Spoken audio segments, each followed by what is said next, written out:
Hello dear students, नमस्कार। Welcome to संकल्प भारत। संकल्प भारत में आप सभी का बहुत बहुत स्वागत है। मैं आज संजीवनी जेई में एक नया चैप्टर लेकर आया हूं और आज का हमारा चैप्टर है भाई साहब हीट ट्रांसफर। फ्लूइड मैकेनिक्स के बाद हमारा अगला पोर्शन जो अपने को फिजिक्स में पढ़ना है वो पढ़ना है हीट ट्रांसफर। और मैं बताऊं जेई मेंस के क्राइटेरिया के हिसाब से 8 नंबर का चैप्टर है सर।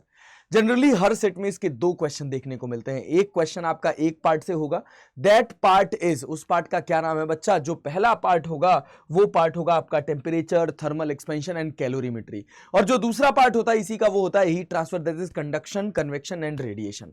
बात समझ रहे हो? तो दोनों हिस्से से एक एक सवाल पूछा जाता है। जनरली हर पेपर में होता है, रेयरली कोई ऐसा पेपर होता है जिसमें एक होता है। अरे क्लैरिटी है? अदरवाइज आप मानकर चलिए कि आपके सेट में अगर मालिक सब ठीक ठाक रखे, भगवान सब बढ़िया रखे, तो आपके पेपर में आपको 2 क्वेश्चन देखने को मिलेगा। मतलब आसानी से आप अपने 8 नंबर अपने जेईई मेंस से बना सकते हैं, बस 2 से 3 लेक्चर्स अच्छे से पढ़ के। ठीक है, तो चलिए सर स्टार्ट करते हैं इस चैप्टर को, हीट ट्रांसफर चैप्टर को। तो हीट ट्रांसफर चैप्टर जब अपन स्टार्ट करेंगे, तो हीट ट्रांसफर चैप्टर को जब पढ़ना शुरू करेंगे बेटा जी, तो हीट ट्रांसफर चैप्टर सबसे पहला जो पोर्शन आता है हीट ट्रांसफर चैप्टर का वो होता है थर्मोमेट्री। मतलब भाई हीट जब एक जगह से दूसरी जगह जाती है तो एक जगह आपको थोड़ा सा गर्मी का एहसास होता है, दूसरी जगह आपको ठंड का एहसास होता है। तो वो जो ठंड और गर्म का मेजरमेंट है ना, that is measured as temperature. अरे बात समझ आ रही है? और उसको रखा जाता है एक कैटेगरी जिसका नाम है बेटा जी थर्मोमेट्री। और दूसरी बात क्या है कि जब किसी ऑब्जेक्ट को हीट दी जाती है ना, जब किसी ऑब्जेक्ट को हीट दी जाती है तो वो एक्सपैंड करने की कोशिश करता है, वो फैलने की कोशिश करता है। तो जो दूसरा हिस्सा इसका अपन पढ़ने वाले हैं उसका नाम है बच्चा थर्मल एक्सपेंशन। ठीक है, ये पढ़ने वाले हैं अपन दूसरा हिस्सा, दैट इज थर्मल एक्सपेंशन।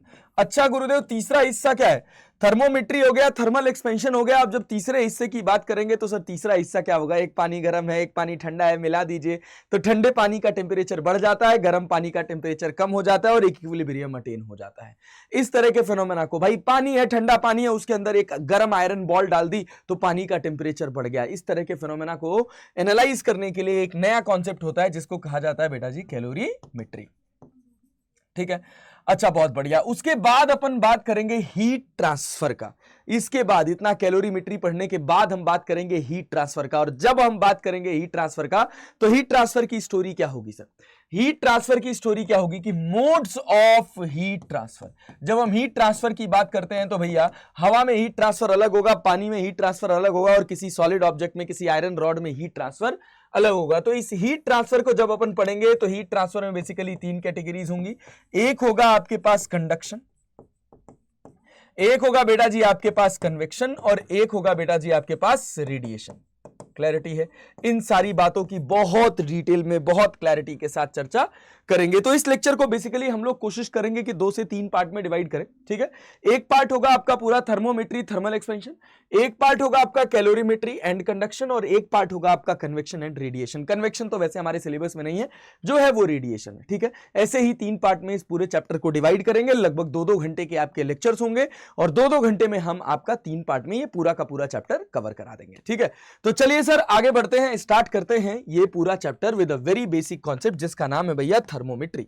अब अगर आपको थर्मोमेट्री के कॉन्सेप्ट को अच्छे से समझना है तो आपको 2 बातें बहुत इंपॉर्टेंट हैं जिनको आपके लिए समझना बहुत जरूरी है। एक बात है बच्चा आपका हीट और दूसरा बात है बच्चा आपका टेम्परेचर। हीट क्या होता है पता है क्या? अगर आपको पता हो ना कि 1942 के पहले हीट को एक अलग यूनिट की तरह, एक अलग फिजिकल क्वांटिटी की तरह ट्रीट किया जाता था, उसको एनर्जी की तरह नहीं ट्रीट किया जाता था। लेकिन उसके बाद एक साइंटिस्ट आया जिसका नाम था जेपी जूल। अरे जूल जिसका एसआई यूनिट वर्क होता है, वर्क जिसका एसआई यूनिट होता है भाई, वर्क का एसआई यूनिट जूल होता है ना। अरे मतलब वही सफल करने की बात है यार। एसआई यूनिट ऑफ वर्क क्या होता है? जूल। वो उसी जेपी जूल साइंटिस्ट के नाम पे पड़ा था। उसने क्या किया? उसने हीट को एसोसिएट किया वर्क से और उसने कहा कि heat is also a form of energy और इसको अपन जूल में मेजर कर सकते हैं, जिसके बारे में और ज्यादा डिटेल में मैं आपको कैलोरीमेट्री में बताऊंगा। अब कहा गया कि भैया heat is a form of energy that is transferred between the two bodies और between adjacent bodies at different temperatures. मतलब अगर 2 बॉडीज हैं, अलग अलग टेम्परेचर पर हैं, कहने का बेसिक सा सेंस ये है कि अगर आपके पास 2 बॉडी है बच्चा, एक बॉडी का टेम्परेचर ज्यादा है, मतलब एक बॉडी गर्म है और दूसरी बॉडी ठंडी है, और इन दोनों को अगर आप आस पास रख देंगे या इन दोनों को ऐसे चिपका के रख देंगे तो हीट जो होगी वो गर्म वाली बॉडी से ठंडी वाली बॉडी की तरफ दौड़ेगी। अरे क्या यहां तक कहानी समझ आ रही है? एनर्जी जो है वो गर्म वाली बॉडी से ठंडी वाली बॉडी की तरफ दौड़ेगी। जो एनर्जी दौड़ रही है उसी एनर्जी का नाम यहां पे क्या लिखा गया भैया? हीट लिखा गया। अब सवाल पैदा होता है कि हम कह रहे हैं कि हीट जो है ना वो गर्म बॉडी से ठंडी बॉडी की तरफ जा रही है। तो सवाल पैदा होता है कि अगर कोई बॉडी गर्म है तो वो कितनी गर्म है, और अगर कोई बॉडी ठंडी है तो वो कितनी ठंडी है। मतलब डिग्री ऑफ हॉटनेस और कोल्डनेस। अरे बात समझ आ रही है? डिग्री ऑफ हॉटनेस और कोल्डनेस की कोई बॉडी कितनी गर्म है, कोई बॉडी कितनी ठंडी है, इसके मेजरमेंट को प्रेजेंट किया गया किस नाम से? सर इसके मेजरमेंट को प्रेजेंट किया गया बच्चा टेम्परेचर के नाम से। Quantitatively measurement of degree of hotness और coldness is known as temperature. क्या यहां तक कहानी क्रिस्टल क्लियर है सर? और फिर कहा गया कि heat transfers from hotter body to colder body and temperature is directly proportional to kinetic energy of the molecules. जैसे एक कंटेनर है, समझिए, उस कंटेनर के अंदर पानी भरा हुआ है और अगर आप पानी को गर्म कर रहे हैं तो आप क्या कर रहे हैं? आप बेसिकली क्या कर रहे हैं? पानी को कैसे गर्म कर रहे हैं? सर पानी के जो मॉलिक्यूल्स हैं उनको आप काइनेटिक एनर्जी देने का काम कर रहे हैं। अरे बात समझ आ रही है? जब काइनेटिक एनर्जी आप मॉलिक्यूल्स को दे रहे हो तो मॉलिक्यूल्स के बीच में जो रैंडमनेस है, जो कोलिजन है, वो बढ़ जा रहा है। और कोलिजन के बढ़ने की वजह से क्या हो रहा है? कोलिजन के बढ़ने की वजह से हीट आ रही है, जिसकी वजह से पानी जो है वो धीरे धीरे गर्म होना स्टार्ट हो जा रहा है।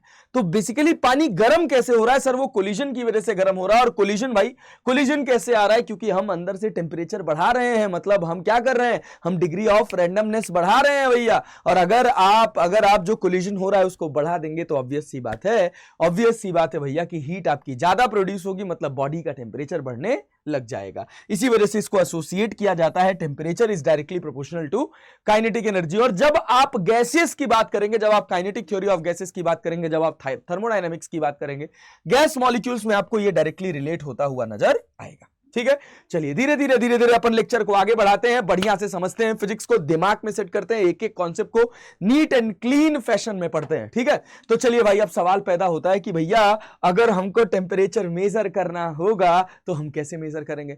तो sir measurement of temperature is called as thermometry. और थर्मोमेट्री में 3 तरह की बहुत पॉपुलर स्केल्स बनाई गई जिन्होंने क्या किया था? टेम्परेचर को मेजर किया था। वो 3 पॉपुलर स्केल कौन कौन सी थी?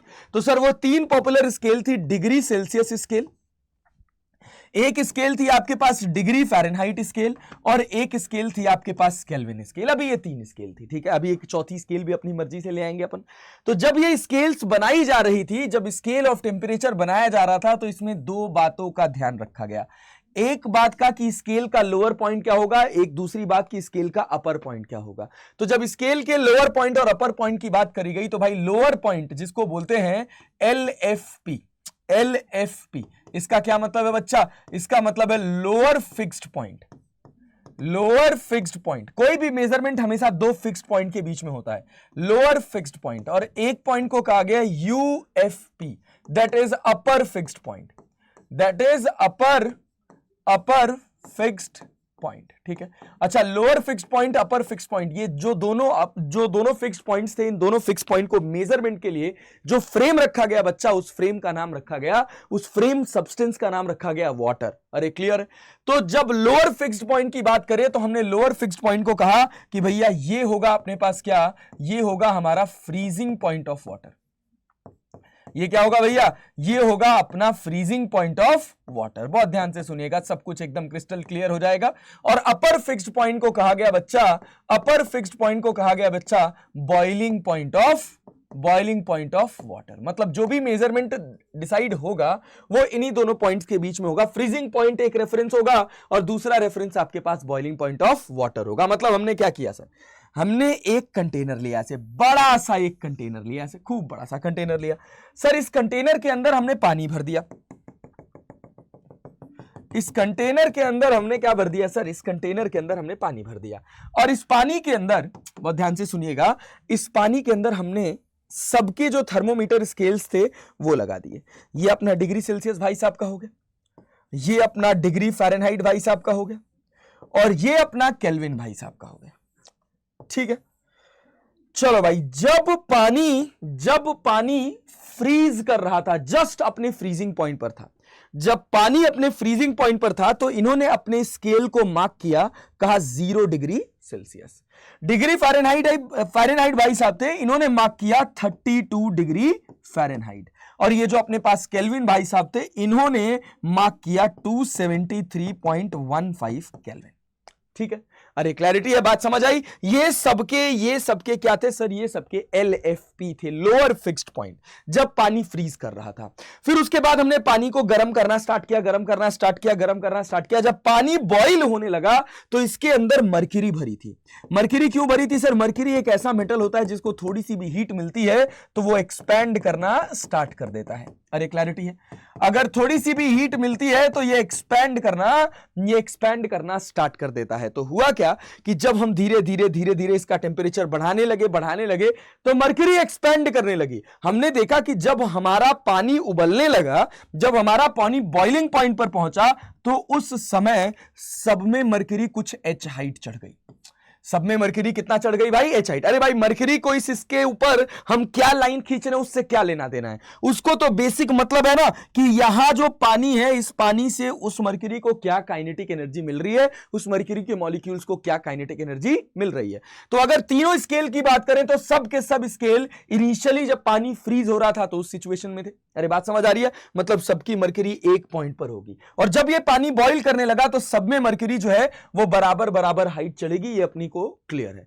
तो जब पानी बॉईल करने लगा तो डिग्री सेल्सियस भाई साहब ने कहा कि जिस पर्टिकुलर टेम्परेचर पर पानी बॉईल कर रहा है उसका मैं मार्किंग करूंगा बच्चा 100 डिग्री सेल्सियस। फिर डिग्री फ़ारेनहाइट भाई साहब ने कहा नहीं, हम मार्क करेंगे 212 डिग्री फ़ारेनहाइट। और केल्विन ने कहा हम मार्क करेंगे कितना? हम मार्क करेंगे 373.15 केल्विन।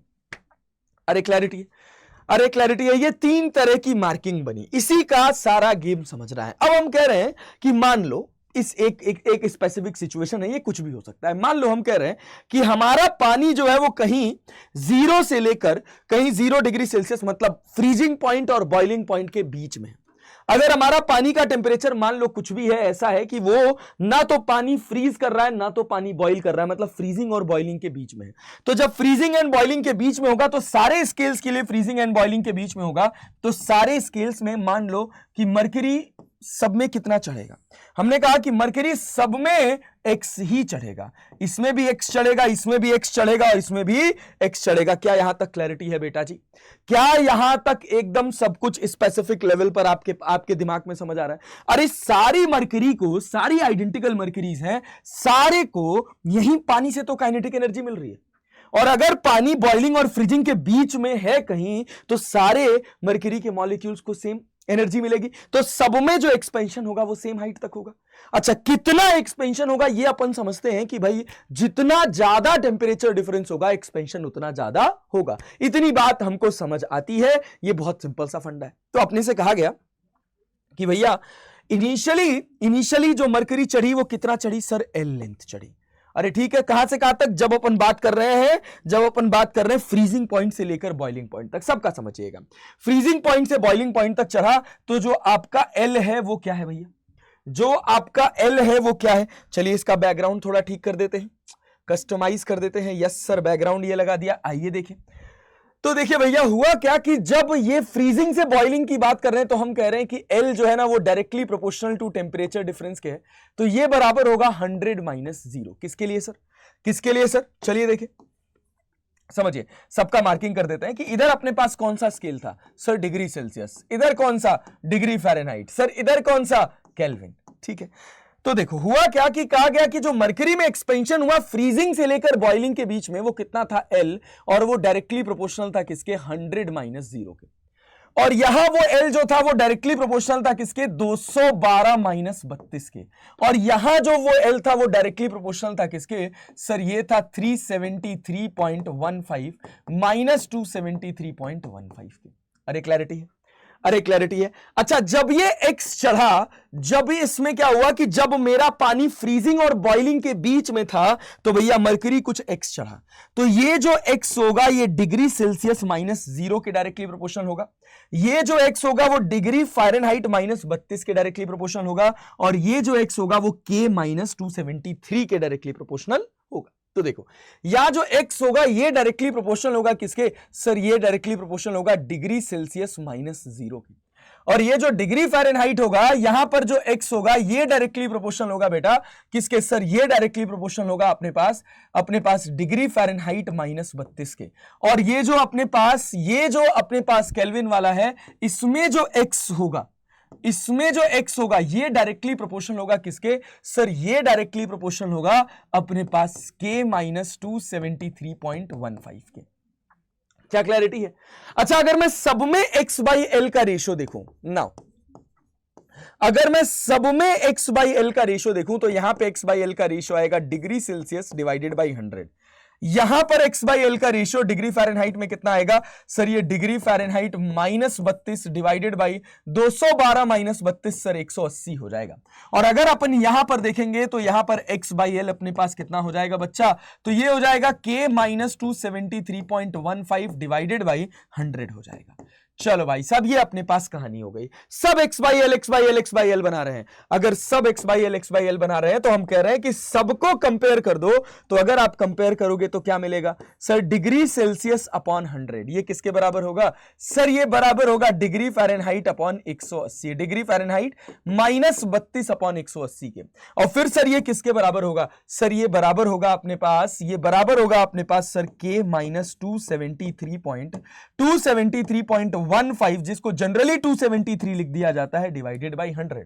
तो कहा गया कि अगर मैं कोई सामान्य स्केल ले लूं, समझो मान लो अगर मैं कहूं कि मेरे पास कोई एक्स स्केल है, जैसे मेरा नाम ब्रह्मा जी है, ब्रह्मानंद राय है, तो हम अपना एक स्केल बना ले रहे हैं। देखिए मान लीजिए हमने कहा कि हमारा एक अपना स्केल है ब्रह्मा स्केल, ठीक है भैया, ठीक है मित्र, मान लो हम आपसे कह दिए कि ये है हमारी ब्रह्मा स्केल, ठीक है। तो ब्रह्मा स्केल में हमने कहा कि हम ये जो बॉटम रख रहे हैं ना, ये बॉटम रख रहे हैं -15b, अरे क्लैरिटी है, -15b। और भैया अपर फिक्स पॉइंट जब मेरा पानी उबलने लगा तो हम कह रहे हैं हम इसको रख रहे हैं +125b। तो बताइए कि जब इसमें मरकरी x थी, इसमें मरकरी x थी, इसमें मरकरी x थी, मतलब मेरा पानी जो था वो फ्रीजिंग और बॉइलिंग के बीच में था, तो भाई इसमें मरकरी कितनी होगी, तो गुरुजी इसमें भी मरकरी x ही होगी, लेकिन अभी मैं कुछ b मेजर कर रहा हूं। तो ये b मेरा किसके इक्विवेलेंट होगा, तो सर ये मेरा b जो होगा ये इक्विवेलेंट होगा b + 15। क्यों भाई b + 15, क्यों भैया, x जो होगा वो डायरेक्टली प्रोपोर्शनल होगा b माइनस 15 के, तो ये अपने पास कितना हो जाएगा b - 15 डिवाइडेड बाई अपर कितना है बच्चा, अपर है 125 और दूसरा है -15, तो ये अपने पास कितना हो जाएगा सर, ये +15 हो जाएगा। अरे क्लैरिटी आ रही है, अरे क्लैरिटी आ रही है। मतलब मैं इसको चाहूं तो 125 + 15 को क्या लिख सकता हूं सर, 140 लिख सकता हूं, और ये बराबर होगा कांस्टेंट के।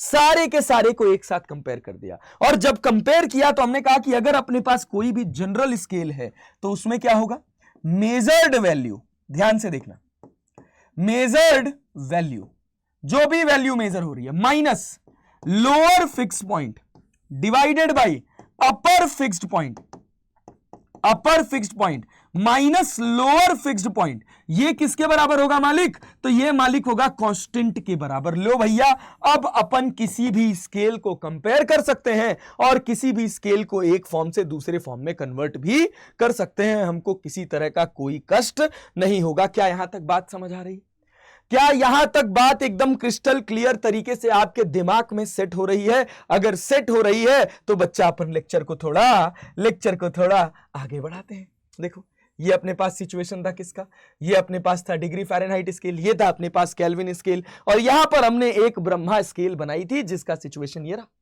ले भैया हम सारी बात समझते हैं, एकदम क्रिस्टल क्लियर लेवल पे सारी बातें समझते हैं, हमको सब कुछ क्लियर हो गया। और अगर हमको सब कुछ क्लियर हो गया तो देखिए इसी फॉर्मूले से इतना प्यार है जेईई मेंस को कि वो बहुत सारे क्वेश्चंस हर साल पूछती है।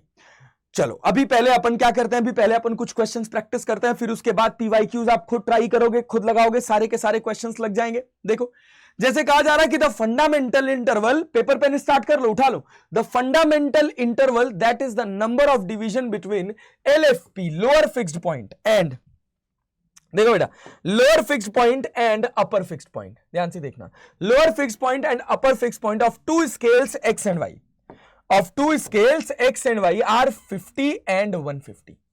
ठीक है, चलो भाई दो स्केल्स हैं of two scales x and y are 50 and 150 respectively. The ice point on both the scale is at 0 degree. The ice point on both the scale is 0 degree, मतलब जो इनका जो LFP है वो कितना है सर, वो 0 है। ठीक है, if the temperature on the x scale is 15 degree, if the temperature on the x scale is 15 degree, आपसे कह रहा then what is the temperature on the y scale, y scale पे टेम्परेचर क्या होगा। तो हम कह रहे हैं अच्छा इतना सस्ता सवाल, ले भैया एक बार में कर देंगे। अपने पास एक स्केल है, ये रही, इस स्केल का नाम एक्स है और ये एक दूसरी स्केल है, इस स्केल का नाम है मालिक वाई। ठीक है, चलिए कहा जा रहा था fundamental interval that is the number of division between LFP and UFP on the scale x and y are 50 and 150। अरे क्लियर है, LFP और UFP के बीच का जो गैप है वो 50 और 150 है और दोनों का ये पॉइंट जो है वो 0 है। अरे क्लैरिटी है, दोनों का कहा जा रहा था ice point on both the scale is 0। तो जब एक्स स्केल की बात करेंगे तो यहां पर पॉइंट होगा 50 और यहां पर पॉइंट होगा आपके पास 150। अरे क्लैरिटी है, मतलब इसमें टोटल 50 डिवीजन है, इसमें टोटल 150 डिवीजन है बच्चा। और आपसे कहा जा रहा है then what is the temperature on the y scale if the temperature on the x scale is 15 degree. तो अपन क्या करेंगे, सर रिलेशन निकालेंगे। सर कौन सा relation, sir x minus 0 divided by ये डिफरेंस कितना है सर 50 का है, ग्रेट बहुत बढ़िया, इक्वल्स टू किसके बराबर होगा sir y minus 0 divided by difference कितने का है सर 150 का है। x कितना मेजर कर रहा है सर 15 मेजर कर रहा है, तो 15/50 ये किसके बराबर होगा सर ये y अपॉन 150 के बराबर होगा। तो ये 50 से ये कितनी बार में, 3 बार में, और y की वैल्यू आपके पास आ जाएगी 45 डिग्री। तो बताइए सही आंसर कौन सा हो जाएगा बेटा जी, सही आंसर आपके पास 45 हो जाएगा। कुछ नहीं किया, measured value minus lower fixed point upon upper fixed point minus lower fixed point equals to measured value minus lower fixed point upon upper fixed point minus lower fixed point. खत्म बात, जो formula पढ़ा समझा उसी को यहां लगा दिया और लगाने के बाद अपने को आंसर मिल गया। क्या यहां तक कहानी क्रिस्टल क्लियर है बच्चा? चले लेक्चर को आगे बढ़ाया जाए। चलिए सर अब देखिए एक और सवाल है इसी पर बेस्ड एक और क्वेश्चन है। वो कह रहा कि 2 thermometer x and why have fundamental intervals 80 and 120। When immersed in ice, they shows a reading of 20 and 30. If y measures the temperature of a body as 120 degree, then reading of x is, समझिएगा आपके पास दो scale है, एक scale आपके पास है x और एक scale है आपके पास y। ये आपके पास एक स्केल है x और ये आपके पास एक दूसरी स्केल है, ये स्केल है आपके पास y। ठीक है भैया, चलिए ये आपके पास x स्केल है बच्चा, ये आपके पास y स्केल है। और अब स्टोरी क्या है समझना, अब स्टोरी क्या है, अब कहा जा रहा है कि जो लोअर फिक्स्ड पॉइंट है वो x का 20 है और y का 30 है, x का 20 है और y का 30 है। ठीक है, चलो भाई, if y measures the temperature of a body as 120, if y measures the temperature of a body as 120 कह रहा है, yes, 2 thermometer x and y have fundamental intervals of 80 and 120। 80 and 120 का इंटरवल है, मतलब इस पे मार्किंग कितना होगा, 80 का इंटरवल कब इसमें बनेगा सर, जब x पे अपर फिक्स्ड पॉइंट 100 होगा। और y पे कितना कह रहा है सर 120 है, इनका डिफरेंस तो ये 30 है, तो ये 150 होगा। अब y पर कहीं 120 मेजर हो रहा है, y पे कहीं 120 मेजर हो रहा है, तो यहां पर x कितना मेजर होगा। तो आपको करना क्या है, कुछ नहीं, measured value x minus 20 divided by 100 minus 20 that is 80 equals to y minus 30 divided by 150 minus 30 that is 120। ये है आपके पास पूरा फील, और अगर आपको ये फील क्लियर है ना तो आपका काम बन जाएगा। अब आपको करना क्या है, y की जगह रखना है 120, ये आपके पास 30, ये आपके पास 120, और ये बराबर है x माइनस 20 डिवाइडेड बाई 80। एक 0 से एक 0 कट जाएगा, x माइनस 20, और अच्छा और काट सकते हैं क्या, यस सर और काट सकते हैं सर, 4 से काट दो, 4 दूना 8, 4 3 12, मल्टीप्लाई कर दो, 3x माइनस 20 थी 60 इक्वल्स टू 120 में से 30 जाएगा तो कितना बचेगा सर, ये अपने पास बचेगा 90, तो ये हो जाएगा 180। तो x की वैल्यू अपने पास हो जाएगी 180 माइनस 60 डिवाइडेड बाई 3, तो x अपने पास कितना हो जाएगा, 180 में से 60 जाएगा, 180 में से 60 जाएगा तो कितना बचेगा सर, 180 में से अगर अपने पास 60 जाएगा तो ये बचेगा अपने पास 120, और 120 डिवाइडेड बाई 3 ये अपने पास कितना हो जाएगा, ये अपने पास 40 हो जाएगा। कुछ कैलकुलेशन मिस्टेक कर दी क्या हमने, अरे हाँ भाई 120 में से 30 घटाया तो कितना हो गया सर 90 हो गया, और यहां पर 3x हो गया। y की वैल्यू, y की मेजर्ड वैल्यू कितनी है 120, 120 माइनस 30 किया डिवाइडेड बाई डिफरेंस कितने का है सर 150 माइनस 30 दैट इज 120। ये अपने पास 80, एक 0 से एक 0 काट दिया, फिर 4 से 4 दूना 8, 4 तिहाई 12, 3x माइनस 60। अरे बहुत बढ़िया, वेरी गुड। क्या बात है, मास्टर साहब सो रहे हैं, बांग पी क्या? नहीं भैया, जगे हुए हैं। तो 180 प्लस 60 करिएगा, डिवाइडेड बाई 3 करिएगा ना यार, क्या यार। तो 180 और 60, 0 8 6 14 और एक आपके पास कितना हो जाएगा 2 डिवाइडेड बाई 3, तो ये आपके पास हो जाएगा 80। तो x की वैल्यू आपके पास कितनी मेजर हो जाएगी सर? x की वैल्यू आपके पास 80 मेजर हो जाएगी। ये हो जाएगा आपके पास क्रिस्टल क्लियर कंप्लीट सॉल्यूशन। अब देखिए, मेंस 11 अप्रैल फर्स्ट शिफ्ट 2023 का सवाल है। इस सवाल को मुझे कराने की जरूरत नहीं पड़नी चाहिए। क्यों नहीं पढ़नी चाहिए sir? On a temperature scale x the boiling point of water is 65 degree x and the freezing point is -15 degree x। देख रहे हो, देख रहे हो बच्चा? ये तुम्हारे पास क्या है? ये तुम्हारे पास एक स्केल है x और एक दूसरी स्केल है तुम्हारे पास, एक दूसरी स्केल है तुम्हारे पास y। देखना, ये तुम्हारे पास दो स्केल है, एक स्केल है x और एक स्केल है y। समझो क्या है सवाल?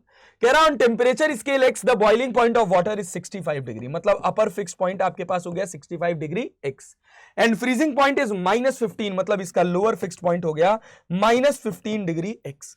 आपसे कह रहा assume that x scale is linear, the equivalent temperature corresponding to -95 degree x on the Fahrenheit scale would be. तो भैया दूसरी स्केल अपनी फ़ारेनहाइट स्केल है, दूसरी स्केल अपने पास फ़ारेनहाइट स्केल है, तो ये यहां पे क्या होता है सर? यहां पे 212 होता है सर, यहां पर अपने पास कितना होता है? यहां पर अपने पास 32 होता है। तो जो पॉपुलर स्केल है फ़ारेनहाइट, डिग्री सेल्सियस और बच्चा केल्विन, इनके lower and upper fix point रट लेना, क्योंकि वो डेटा में दिया हुआ नहीं रहेगा, वो आपको पता रहना चाहिए। अब पता चला कन्वर्जन करने चले हैं और फ़ारेनहाइट स्केल का लोअर फिक्स पॉइंट और अपर फिक्स पॉइंट पता ही नहीं है, तब तो सवाल कठिन हो जाएगा। बात समझ रहे हो ना हमारी? तो अगर आप चाहते हो कि आपको प्रॉपर नंबर मिले तो आपको थोड़ा मेहनत तो डालना पड़ेगा ही पड़ेगा। चलो देखो, अब यहां पे कहा जा रहा है कि ये जो स्केल है एक्स वाली स्केल, ये कुछ -95 मेजर कर रही है। तो अगर ये -95 मेजर कर रही है तो मेजर्ड वैल्यू -95 है। अच्छा बहुत बढ़िया, वेरी गुड। ये अपने पास -95x है। अच्छा भाई, लोअर वैल्यू कितनी है? -15, तो ये +15 हो जाएगा। डिवाइडेड बाई 65 -15 करेंगे तो ये कितना हो जाएगा? 5 5 10 6 1 7 1 8 80 हो जाएगा। और ये किसके बराबर हो जाएगा सर? ये बराबर हो जाएगा डिग्री फ़ारेनहाइट -32 डिवाइडेड बाई 180। इससे ये कट जाएगा, 2 से कट जाएगा, 2 चौक को 8, 2 9 18, और फिर उसके बाद अपन इसको सॉल्व कर लेंगे। सर जब अपन इसको सॉल्व करेंगे तो कितना डिग्री फ़ारेनहाइट वैल्यू आएगी? बताओ, डिग्री फ़ारेनहाइट की वैल्यू बताओ कितनी होगी? सर अपन 95 में से अगर 15 को घटा देंगे, 95 में से 15 को घटा देंगे तो ये हो जाएगा अपने पास कितना सर? ये हो जाएगा अपने पास -9 इंटू 5 में से 5 जाएगा 0, 9 में से 1 जाएगा तो 8, तो ये अपने पास 80। ठीक है, अच्छा बहुत बढ़िया। और उसके बाद कितना हो जाएगा सर? होल डिवाइडेड बाई इस 4 को यहां रख दे रहे हैं और अपने पास कितना हो जाएगा? यहां पर अपने पास ये 4 लिख दिया और यहां पर हमने लिख दिया -32, प्लस इधर जाएगा तो +32 इंटू 4। ये आपके पास डिग्री फ़ारेनहाइट सॉल्यूशन आ जाएगा। इतनी गणित हमने लगाई है। Degree Fahrenheit 4 degree Fahrenheit 4 into 32, 9 को इधर मल्टीप्लाई करा, इसको इधर लेके आए तो +4 इंटू 32 हो गया। तो ये अपने पास हो जाएगा कितना? 4 दोनों में कट जाएगा क्या? 4 से कट जाएगा क्या? यस सर कट जाएगा। यहां कितना हो जाएगा? 4 दूना 8, यहां 20 हो जाएगा। यहां 4 7 28, 4 8 32 हो जाएगा। तो यहां अपने पास 2 9 18 -180 हो जाएगा और यहां 8 चौक को 32 + 32 हो जाएगा। अब देखो 180 में से 32 घटाओगे, 10 में से 2 जाएगा तो तुम्हारे पास 8 बचेगा, 7 में से 3 जाएगा तो 4 बचेगा, ये तुम्हारे पास 1 होगा। यहां पर -148 डिग्री फ़ारेनहाइट तुम्हारे पास आंसर होगा। डी जो होगा ये तुम्हारा सही आंसर हो जाएगा। मेंस 11 अप्रैल फर्स्ट शिफ्ट 2023 का ये क्वेश्चन है। अब इसके बाद जितने क्वेश्चन हैं ये आप मुझे होमवर्क करके कॉमेंट बॉक्स में जरूर बताइएगा। अच्छा चलिए, एक और सवाल आ गया है मेंस का, तो ये भी मैं ही डिस्कस कर देता हूं। अगला क्वेश्चन फिर मैं आपको होमवर्क दे दूंगा, ठीक है? अच्छा ये सवाल अपन कर लिए हैं क्या? What is the temperature on y scale? हाँ यार ये तो कर दिया है, ये सवाल तो कर दिया है, ये सवाल तो कर दिया है। इसको डिलीट मारता हूं, ये सवाल कर दिया है। चलो देखो, ये एक क्वेश्चन है। ये क्वेश्चन क्या कह रहा है? आपके पास दो स्केल है, एक पी स्केल है, एक आपके पास क्यू स्केल है। समझिएगा, एक पी स्केल है और एक क्यू स्केल है। कह रहा है the graph between two temperature scale P and Q is shown in figure between the upper fixed point and lower fixed point. There are 150 equal division of P and 100 division on Q scale. The relationship for conversion between the two scale is. हम दोनों scale का lower fix point और upper fix point इसमें बताएंगे और भाई आप इसको सॉल्व करके इसका आंसर मुझे कमेंट बॉक्स में बताएंगे कि क्या आंसर होगा बेटा। देखो ये अपने पास एक स्केल है P और ये अपने पास एक स्केल है Q। तो P का जो लोअर फिक्स पॉइंट है वो कितना है सर? ये 150। देखो ना ये पूरा डिवीजन जो है P का वो कितना है सर? 150। तो ये 180 है, 150 डिविजन हुए हैं इसके बीच में, तो मतलब ये 30 होगा। तो टेम्परेचर, लोअर टेम्परेचर जो LFP होगा, लोअर फिक्स पॉइंट, वो 30 होगा। अपर फिक्स पॉइंट कितना होगा बच्चा? 180 होगा। अच्छा क्यू स्केल इस वाली एक्सिस पे है, तो देखो यहां पे क्यू की वैल्यू कितनी है? 0 है। अच्छा सर यहां पे कितनी है? 100 है। तो इसका लोअर फिक्स पॉइंट 0 हो जाएगा और अपर फिक्स पॉइंट कितना हो जाएगा सर? अपर फिक्स पॉइंट इसका 100 हो जाएगा। अब कन्वर्ट करके डेटा निकालने का काम आपका है, बताइएगा इसमें से कौन सा आंसर सही होगा। इस पे जो टेम्परेचर मेजर हो रहा है वो टीपी, इस पे जो टेम्परेचर मेजर हो रहा है वो टीक्यू हो रहा है। सोच समझ के आंसर करिएगा, बताइएगा। हम देखेंगे आपका आंसर कमेंट बॉक्स में जरूर, लेकिन कमेंट बॉक्स में आंसर बताना पड़ेगा। चले आगे बढ़े, आ जाइए सर, बहुत बढ़िया। ये देखिए ये आपके पास एक और कहानी है, इसको आप खुद से सॉल्व करिएगा। ये हम आपको होमवर्क दे रहे हैं, ये ऑप्शन गलती से यहां बन गया है। मेंस 30 जनवरी सेकंड शिफ्ट 2023 का क्वेश्चन है, इसको आप खुद से सॉल्व करिएगा और मुझे कमेंट बॉक्स में आंसर जरूर बताइएगा, क्योंकि ये क्वेश्चन आपका बहुत आसान है। क्या बात क्रिस्टल क्लियर हो रही है बच्चा? चलिए तो भाई अब बढ़ते हैं अपने अगले पोर्शन की तरफ। कहां बढ़ा जाए भैया? अब हमारा अगला हिस्सा है थर्मल एक्सपेंशन। क्या है भाई? देखो मेजरमेंट ऑफ टेम्परेचर की बात तो हो गई कि अगर हम कहीं किसी ऑब्जेक्ट में देख रहे हैं कि कोई ऑब्जेक्ट गर्म है, कोई ऑब्जेक्ट ठंडा है, तो हम रेफरेंस में बता सकते हैं कि कोई ऑब्जेक्ट कितना गर्म है और कोई ऑब्जेक्ट कितना ठंडा है। उसके लिए बेसिकली अपने पास 3 पॉपुलर स्केल हैं, एक है डिग्री सेल्सियस, एक है डिग्री फ़ारेनहाइट और एक है अपने पास केल्विन स्केल। अरे क्लैरिटी है? यहां तक सारी बातें दिमाग में समझ आ रही हैं?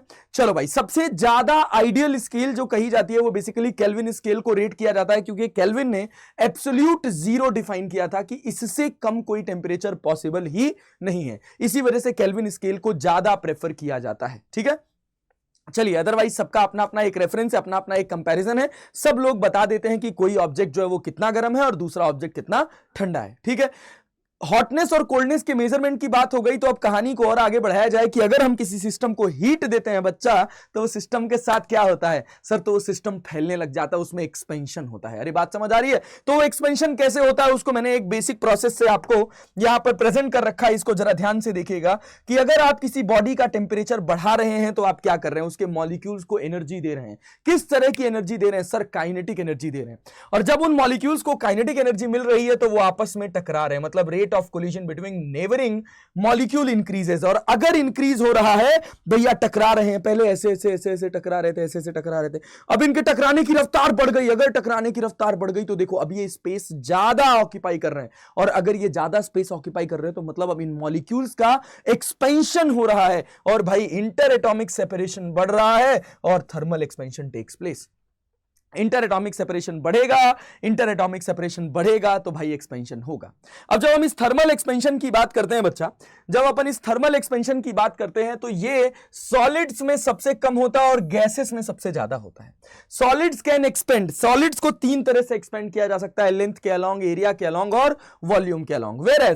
वेयर एज आपका जो गैस होता है ना या लिक्विड होता है, ये केवल वॉल्यूम में चेंज, वॉल्यूम में एक्सपेंशन शो करते हैं। इनका लीनियर एक्सपेंशन, सरफेस इनका लीनियर एक्सपेंशन, सुपरफिशियल एक्सपेंशन या वॉल्यूमेट्रिक एक्सपेंशन में बस केवल प्रेफर्ड एक्सपेंशन जो होता है इनका, वो बस केवल वॉल्यूम एक्सपेंशन होता है। ठीक है, चलिए भाई, तो अब अपन थर्मल एक्सपेंशन की बात करते हैं। तो हमारे पास जो पहला थर्मल एक्सपेंशन है वो है लीनियर थर्मल एक्सपेंशन। और ये क्या प्रेजेंट करता है बच्चा? जब हम बात करते हैं लीनियर थर्मल एक्सपेंशन का, तो मान लीजिए हम आपसे कह रहे हैं कि एक टेम्परेचर है आपके पास T0, ठीक है, यहां पर इस रॉड की लेंथ है आपके पास L0। अगर आप इस T0 टेम्परेचर को बढ़ाकर T कर दे रहे हैं, मतलब मान लीजिए अगर आप बहुत छोटा सा चेंज कर रहे हैं इसमें T0 में आप क्या कर दे रहे हो? T0 प्लस dt कर दे रहे हो। ठीक है, T0 प्लस dt, ये छोटा सा चेंज इसमें आप क्रिएट कर रहे हो, तो इसकी जो लेंथ होगी, इस लेंथ में थोड़ा सा इंक्रीमेंट हो जाएगा, और वो कितना हो जाएगा सर? वो हो जाएगा L0 प्लस dl। क्या ये बात की क्लैरिटी है? टेम्परेचर को अगर हमने टी नॉट से थोड़ा सा बढ़ाया dt, तो इसकी लेंथ में जो इलोंगेशन होगा सर वो एल नॉट प्लस डीएल हो जाएगा। अब सवाल पैदा होता है कि ये डीएल इलोंगेशन किस बात पे डिपेंड करेगा। तो सर अगर इस डीएल इलोंगेशन की बात करी जाए तो ये डीएल इलोंगेशन डायरेक्टली प्रोपोर्शनल होगा बेटा जी। ये आपका जो डीएल इलोंगेशन होगा ये डायरेक्टली प्रोपोर्शनल होगा कि कितना टेम्परेचर डिफरेंस आ रहा है। मतलब T not plus dt minus T not, अरे भाई तो dt का टेम्परेचर डिफरेंस कितना है, जितना ज्यादा टेम्परेचर डिफरेंस होगा एक्सपेंशन उतना ज्यादा होगा। अच्छा, दूसरी इंपॉर्टेंट बात क्या है बच्चा, दूसरी इंपॉर्टेंट बात है कि ये जो डीएल होता है ये डायरेक्टली प्रोपोर्शनल होता है एल नॉट के। जितना बड़ा इनिशियली, जितना बड़ा आपका ये रॉड होगा, जितना बड़ा आपका ये रॉड होगा उतना ज्यादा उसमें थर्मल एक्सपेंशन होगा। अच्छा, दूसरी बात क्या, हमने कहा कि अगर हम दो रॉड ले लें, एक एल्यूमिनियम की रॉड ले लें और एक अपने पास मान लीजिए आयरन की रॉड ले लें, और दोनों को हम सेम टेम्परेचर तक हीट करें, दोनों का डायमेंशन आइडेंटिकल है, तो क्या दोनों में एक्सपेंशन सेम होगा कि अलग अलग? सर दोनों में एक्सपेंशन अलग अलग होगा, और अगर दोनों में एक्सपेंशन अलग अलग होगा तो उसको कौन डिफाइन करेगा? जब ए और बी को हमने कंबाइन किया तो हमने कहा कि हमारा जो डीएल है ना बेटा जी, ये डायरेक्टली प्रोपोर्शनल होगा किसके? ये डायरेक्टली प्रोपोर्शनल होगा एल नॉट dt के। और जब हमने ये प्रोपोर्शनलिटी कांस्टेंट हटाया तो मटेरियल की प्रॉपर्टी आई सर, वो हुई अल्फा एल नॉट dt। क्या हुआ बच्चा? ये डीएल हो गया आपका alpha l naught dt। Alpha को बोला जाता है coefficient of linear thermal expansion. Coefficient of linear thermal expansion, ये कहानी होती है अल्फा की। अल्फा को बोलते हैं बच्चा coefficient of linear thermal expansion. चलो भैया, अब इसी कहानी को थोड़ा और आगे लेकर चलते हैं, इसको थोड़ा और अच्छे से समझते हैं। मान लीजिए हमने कहा कि ये हमारे पास एक रॉड थी जिसका लेंथ अपने पास कितना था, जिसका टेम्परेचर आपके पास टी नॉट था और लेंथ जो था वो एल नॉट था। अगर टेम्परेचर को हमने टी नॉट से बढ़ाकर टी कर दिया तो लेंथ एल नॉट से बढ़कर एल हो जाएगी। अगर इसका coefficient of thermal expansion alpha है, coefficient of thermal expansion alpha है, और ये अल्फा जो है ये कांस्टेंट है, ये टेम्परेचर के साथ बदल नहीं रहा, तो आपके पास एक्सप्रेशन है dl equals to l naught alpha dt। तो आपका डीएल कहां से कहां जा रहा है सर? एल नॉट से एल जा रहा है, और आपका टेम्परेचर कहां से कहां जा रहा है सर? टी नॉट से टी जा रहा है। जब अपन इसको इंटीग्रेट करेंगे तो डीएल आपको मिल जाएगा एल माइनस एल नॉट, यहां पर आपके पास एल नॉट, और dt आपको कितना मिल जाएगा सर? ये आपको मिल जाएगा टी माइनस टी नॉट। अब जब अपन एल नॉट को इधर लेके जाते हैं तो ये अपने पास हो जाता है L naught 1 plus alpha T minus T not.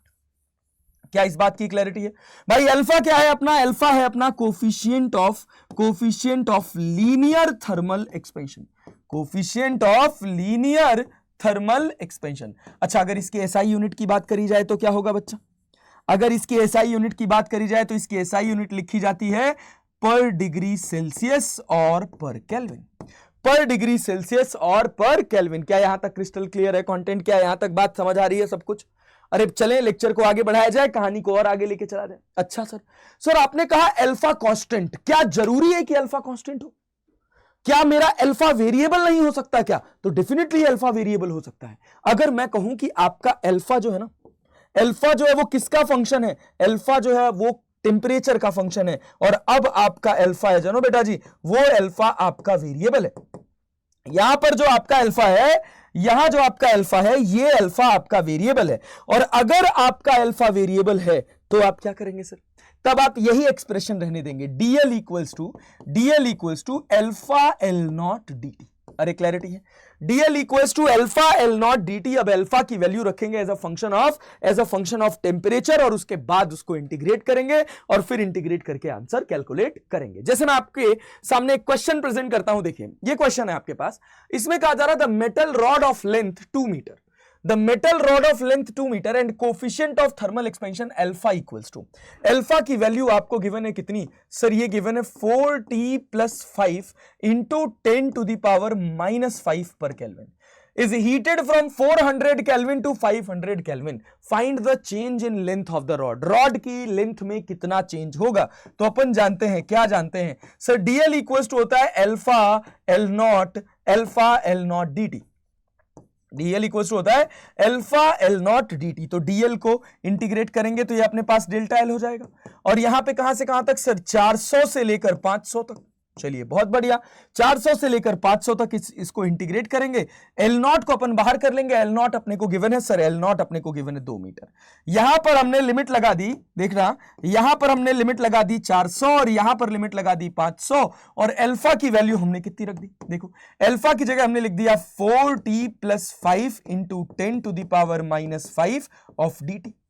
मतलब क्या सर, मतलब डेल्टा एल इक्वल्स टू हो गया 2 × 10⁻⁻5, 2 × 10⁻⁻5, और यहां पे क्या हो जाएगा सर, ये हो जाएगा 4t² / 2 + 5t, और लिमिट हो जाएगा 400 से लेकर 500। चलो भाई अब क्या करना है, अब तो अपने को गणित दिखानी है, क्या डेल्टा एल मिल जाएगा अपने को। देख बेटा क्या मिलेगा डेल्टा एल इक्वल्स टू, समझ डेल्टा एल इक्वल्स टू क्या मिलेगा sir, delta l equals to हो जाएगा 2 × 10⁻⁻5। एक बार t की जगह रखेंगे 5 × 10⁻2 का स्क्वायर, और एक बार 5 × t की जगह क्या लिख देंगे 400। उसके बाद इसको सॉल्व कर लेंगे, जो आपके पास डेल्टा आ जाएगा वो आपके पास चेंज इन लेंथ हो जाएगा। और आप जेई के स्टूडेंट हैं तो मैं आपसे इतना एक्सपेक्टेशन तो रख ही सकता हूं कि आप इस पर्टिकुलर क्वेश्चन का आंसर बना पाए। चले लेक्चर को आगे बढ़ाया जाए सर, चलिए सर आगे बढ़ते हैं। ये हमारे पास पूरी कहानी हो गई किसकी, ये हमारे पास पूरी कहानी हो गई लीनियर एक्सपेंशन की। अब उसके बाद हम बात करते हैं सुपरफिशियल थर्मल एक्सपेंशन। बहुत ध्यान से सुनिएगा, कौन सा थर्मल एक्सपेंशन बच्चा, superficial thermal expansion. Superficial thermal expansion का मतलब क्या है कि अगर मान लीजिए आपके पास ये एक प्लेट है, कैसी प्लेट है जिसमें मास का डिस्ट्रीब्यूशन कैसे हो भाई, एरिया के अलोंग हो। इसकी ये वाली लेंथ आपके पास L1 है और ये वाली लेंथ आपके पास L2 है बेटा जी, ये वाली लेंथ आपके पास L1 है बच्चा, ये वाली लेंथ आपके पास L2 है। और मैं एक ही क्वेश्चन में सारा का सारा कॉन्सेप्ट आपको मर्ज करके दिखा रहा हूं। मैं कह रहा हूं कि इस लाइन के अलोंग, L1 के अलोंग जो कोफिशिएंट ऑफ थर्मल एक्सपेंशन है वो α1 है, और L2 के अलोंग जो कोफिशिएंट ऑफ थर्मल एक्सपेंशन है बेटा जी वो कितना है, वो α2 है। तो अगर मुझे इनिशियल एरिया लिखना होगा तो मैं इनिशियल एरिया क्या लिखूंगा सर, वो मैं लिखूंगा L1 × L2। अब मैं इस पर्टिकुलर आपके पास जो भी प्लेट है इसका टेम्परेचर T0 से बढ़ाकर कितना कर रहा हूं सर, T कर रहा हूं। अगर मैं इसका टेम्परेचर T0 से बढ़ाकर T कर रहा हूं तो ऑब्वियस सी बात है कि मेरा L1 जो है ये कुछ बढ़ जाएगा और मेरा L2 है ये कुछ बढ़ जाएगा। थोड़ा और अच्छे नोटेशंस के साथ इसको प्रेजेंट किया जाए तो इसको अपन क्या लिख सकते हैं, इसको लिख सकते हैं L01 और इसको लिख सकते हैं L02। ठीक है, फाइनली हम कह रहे हैं कि इसका लेंथ एक्सपेंशन के बाद L1 हो गया और इसका लेंथ आपके पास कितना हो गया सर, इसका लेंथ आपके पास L2 हो गया।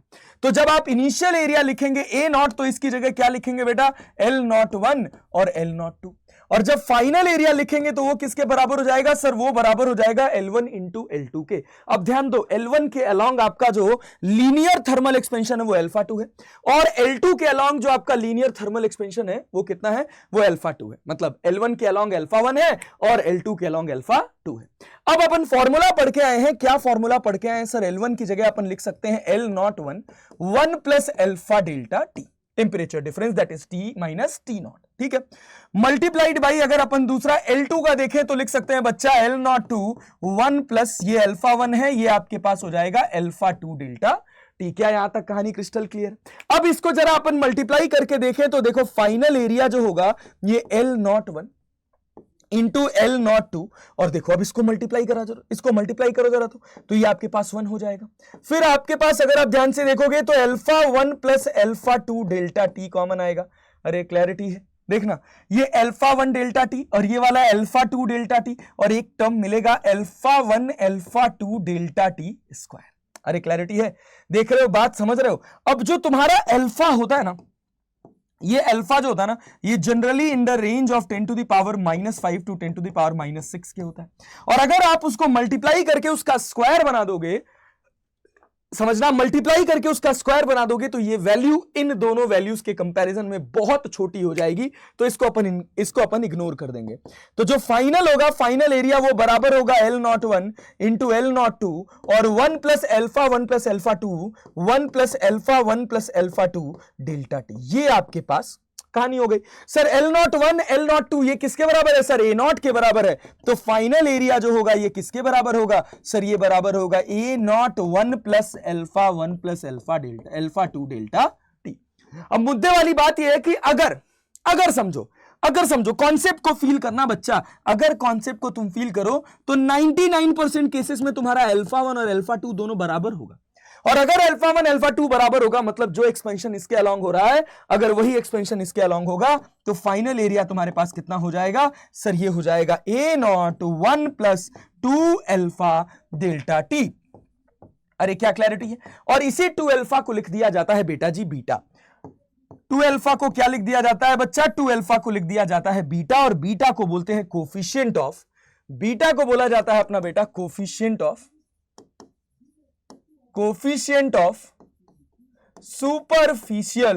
Superficial expansion.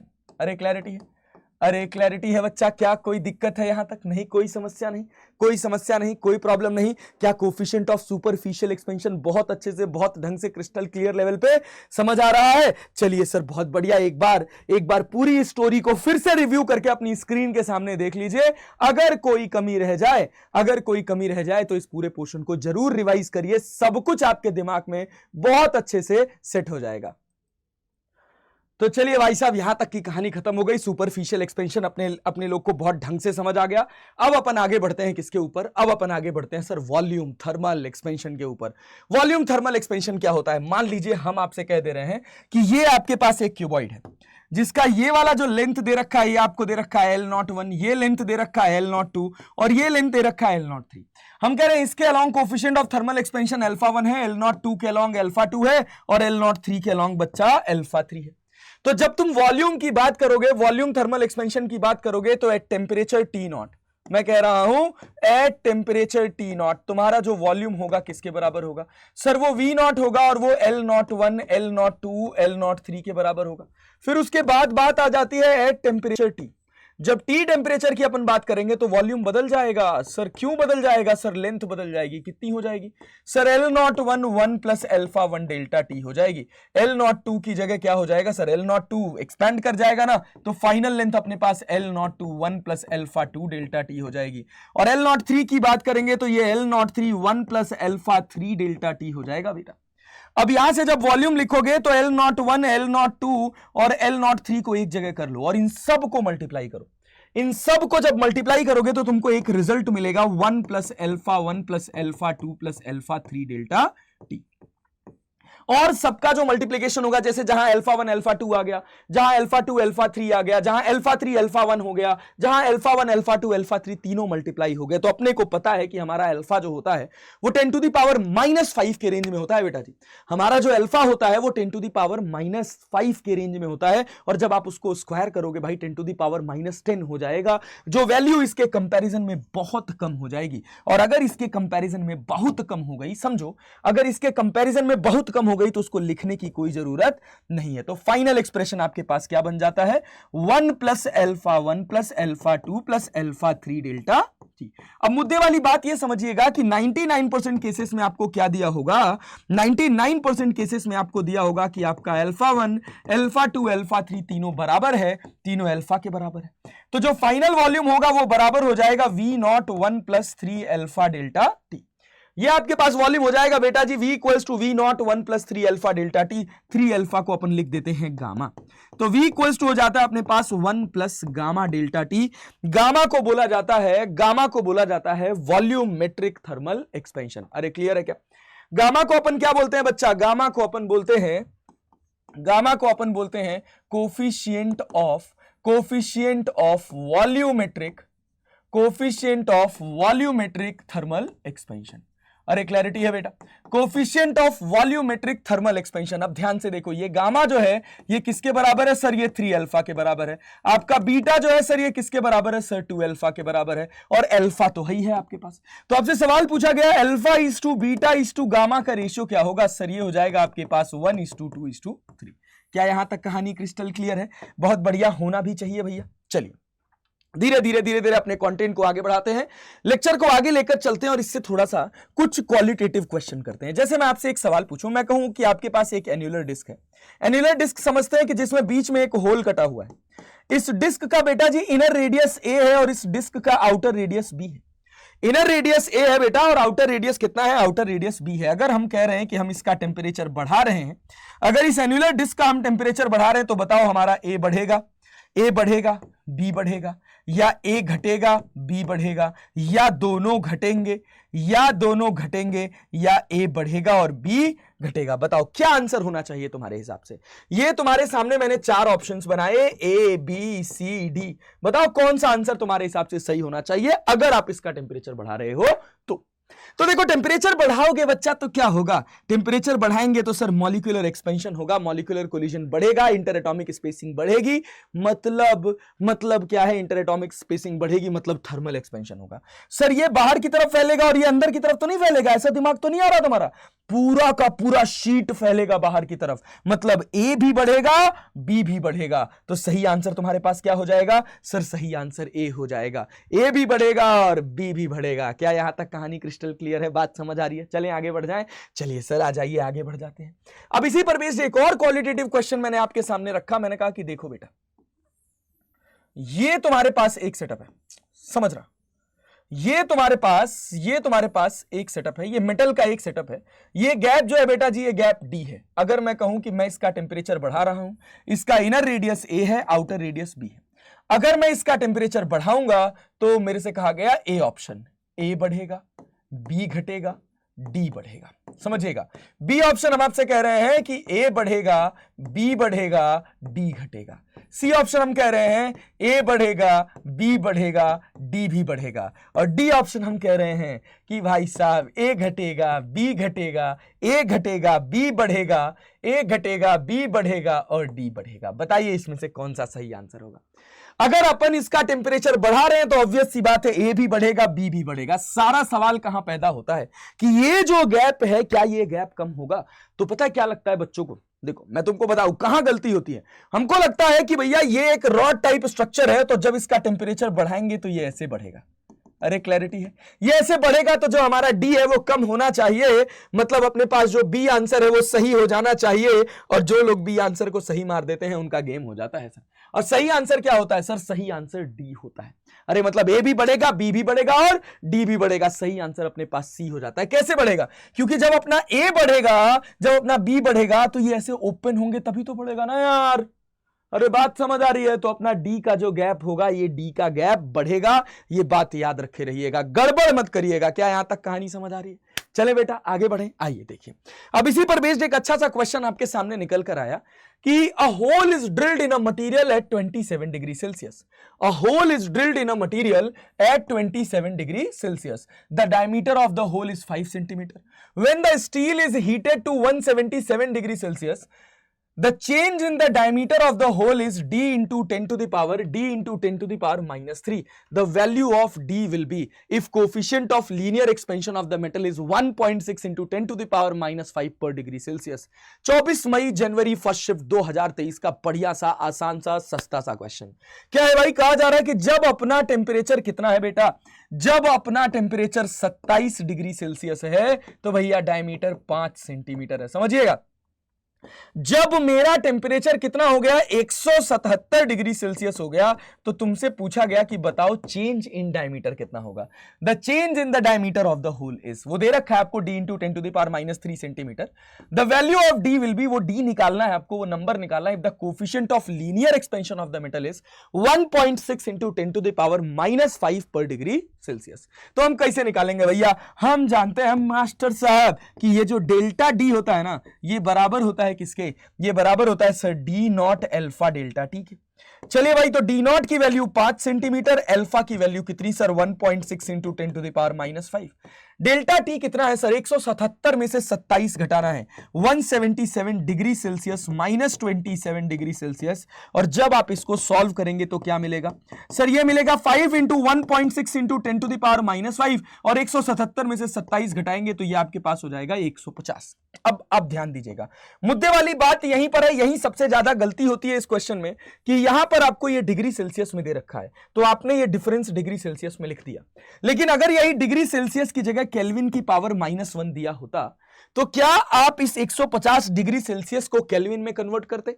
ध्यान दीजिएगा, क्या अगर मेरा जो d है, ये मेरा जो अल्फा है, ये पर केल्विन दे रखा होता तो क्या मैं 150 को केल्विन में कन्वर्ट करता? ध्यान देना, चाहे आप डिफरेंस डिग्री सेल्सियस में देखो, चाहे आप डिफरेंस केल्विन में देखो, आपका आंसर 150 ही रहेगा, इसके अलावा और कुछ भी नहीं आने वाला है। तो भैया बहुत ध्यान से अटेम्प्ट करिएगा। कई बार जल्दीबाजी में, हमको पता है, सब कुछ पता है, but I am forcing you on this particular point because I had done the same mistake and lost 120 marks.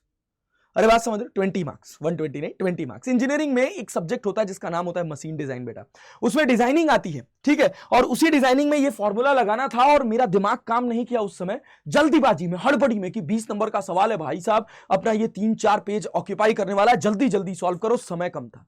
और फिर मैंने देखा कि ये जो दे रखा था ना, ये डिग्री सेल्सियस में दे रखा, ये केल्विन में दे रखा था अल्फा, और यहां पर ये जो टेम्परेचर था वो डिग्री सेल्सियस में दे रखा था। मैंने इसका डिफरेंस निकाला, मुझे यहां डिग्री सेल्सियस दिखा और यहां केल्विन दिखा, मैंने तुरंत इस डिग्री सेल्सियस को केल्विन में कन्वर्ट कर दिया। ऐसी गलती आप जरूर कर सकते हैं, ठीक है। और बहुत बार मेरे पास ऐसे प्रॉब्लम लेके बच्चे आए कि सर ये सिली मिस्टेक हो गया पेपर में, कैलकुलेशन। आपसे भी होता होगा, बहुत सिली कैलकुलेशन मिस्टेक्स होती होंगी। तो उन सिली कैलकुलेशन मिस्टेक्स को अवॉइड करने का बस एक तरीका है। देखिए, जो भी आप सिली कैलकुलेशंस कर रहे हो, सिली कैलकुलेशन मिस्टेक्स कर रहे हो, उन सिली कैलकुलेशन मिस्टेक्स को अवॉइड करने का बस एक तरीका है। हमारे एक गणित के मास्टर हुआ करते थे 10वीं क्लास में, वो कहते थे बेटा गणित का मतलब है इत्मीनान, और इत्मीनान को अंग्रेजी में कहा जाता है पेशेंस। बात समझ आ रही है कि जब आप सवाल लगाएं तो आप उस सवाल को खो कर लगाएं, मतलब उस सवाल की एक एक कैलकुलेशन को बहुत ध्यान से उसमें डूब कर तब उसको सॉल्व करें। जल्दीबाजी में सॉल्व करेंगे, कैलकुलेशन एरर हो जाएगा। और जब आप डूब कर गोता लगा के न्यूमेरिकल लगाना शुरू कर देंगे तो धीरे धीरे वो आपकी आदत में हो जाएगा, और जब आपकी आदत में हो जाएगा तो आपके कैलकुलेशन एरर्स रिड्यूस हो जाएंगे, ठीक है। चलो बेटा जी, आओ कहानी को और आगे बढ़ाते हैं। तो अब जब अपन इसको सॉल्व करेंगे तो 16 × 85, 15 × 45, 4 × 60, 5 × 75, 6 × 90, 8 × 20, 120। तो ये अपने पास बन गया 120 × 10⁻⁴, दैट इज डेल्टा डी। मतलब डेल्टा डी इक्वल्स टू कितना हो जाएगा सर, 12 × 10⁻³ सेंटीमीटर। क्यों? क्योंकि हमने 5 को सेंटीमीटर में रखा था।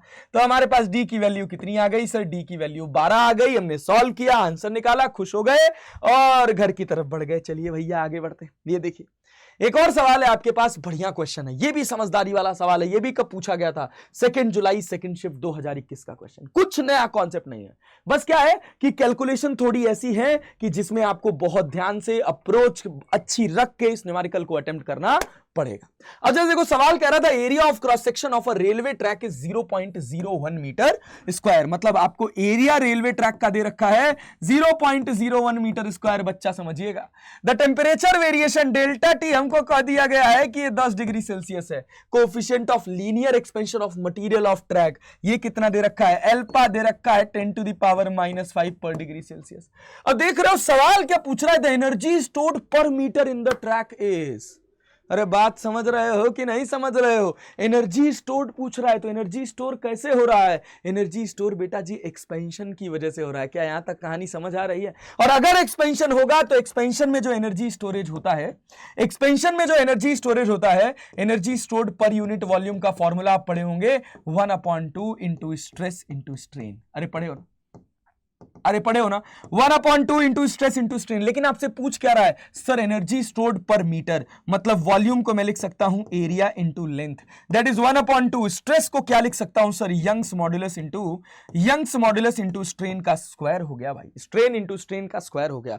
और हम जानते हैं कि energy stored per unit length कितना हो जाएगा सर, यंग्स मॉड्यूलस अपने को गिवन है। स्ट्रेन को हम लिख लेते हैं change in length upon original length का स्क्वायर और मल्टीप्लाइड बाई ये क्या हो जाता है बेटा जी, मल्टीप्लाइड बाई एरिया हो जाता है। क्या यहां तक की कहानी क्रिस्टल क्लियर है? चलिए भैया बहुत सही। अब वैल्यू रख लीजिए, y की वैल्यू आपके पास यंग्स मॉड्यूलस दे रखा है कितना सर, ये दे रखा है 10⁻11। डेल्टा एल बाई एल कितना दे रखा है sir, delta L by L तो दिया ही नहीं है, निकाले कैसे? तो ये देखिए ना, टेम्परेचर वाला फील भी तो लेना पड़ेगा। अगर आप इस वाले फील के लिए जाएंगे तो क्या कैलकुलेट करेंगे, जल्दी सोच के बताइए भाई साहब।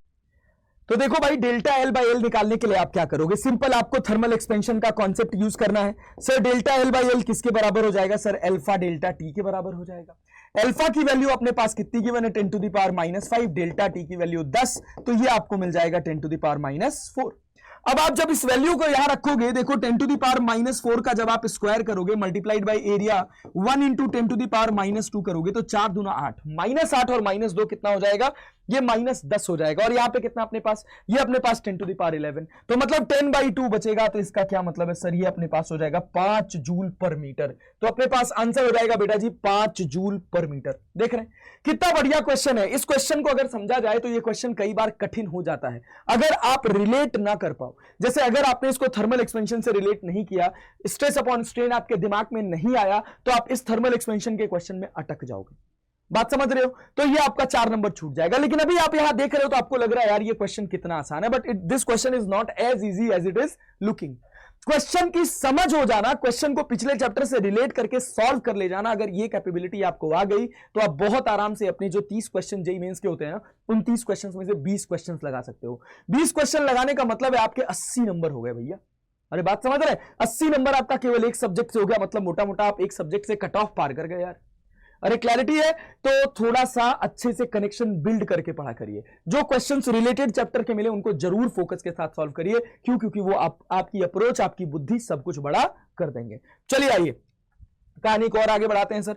अब इसके बाद अपने पास एक क्वेश्चन है, कह रहा है कि non isotropic solid metal cube has coefficient of linear expansion S. Alpha की वैल्यू अपने पास दे रखी है एक्स एक्सिस के अलोंग। कितनी दे रखी है सर? वो दे रखी है 5 इंटू 10 टू द पावर -5। ठीक है, और ये जो दो वैल्यूज है अल्फा की एक वैल्यू है ये वाई एक्सिस और जेड एक्सिस के अलोंग है, मतलब अल्फा वाई और अल्फा जेड दोनों बराबर है। और ये कितना है सर? ये है 5 इंटू 10 टू द पावर -6 पर डिग्री सेल्सियस। पर डिग्री सेल्सियस। अब आपसे कहा गया गामा निकालिए। कहा जा रहा है the value of coefficient of volume expansion of the solid is c into 10 to the power -6 per degree Celsius, then value of c is, c की वैल्यू क्या होगी?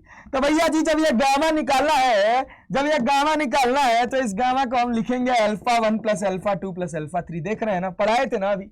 जब इस तरह से कॉन्सेप्ट में घुस के एक एक चीज को अच्छे से पढ़ेंगे समझेंगे तो भैया जेईई मेंस कोई कठिन बात नहीं रहेगी, कोई पहाड़ नहीं रहेगा, आराम से निकलेगा, सिलेक्शन होगा, खुश होंगे आप और घर जाएंगे। बात समझ आ रही है? चलिए भैया, तो देखो अल्फा 1 की वैल्यू अपने पास alpha x that is 5 into 10 to the power -5 दे रखा है, और ये दोनों जुड़ जाएंगे तो ये कितना हो जाएगा sir? 10 into 10 to the power -6 हो जाएगा। मतलब इसको अपन चाहे तो 50 इंटू 10 टू द पावर -6 लिख सकते हैं, मतलब 60 इंटू 10 टू द पावर -6 पर डिग्री सेल्सियस आपके पास गामा आ जाएगा बेटा जी।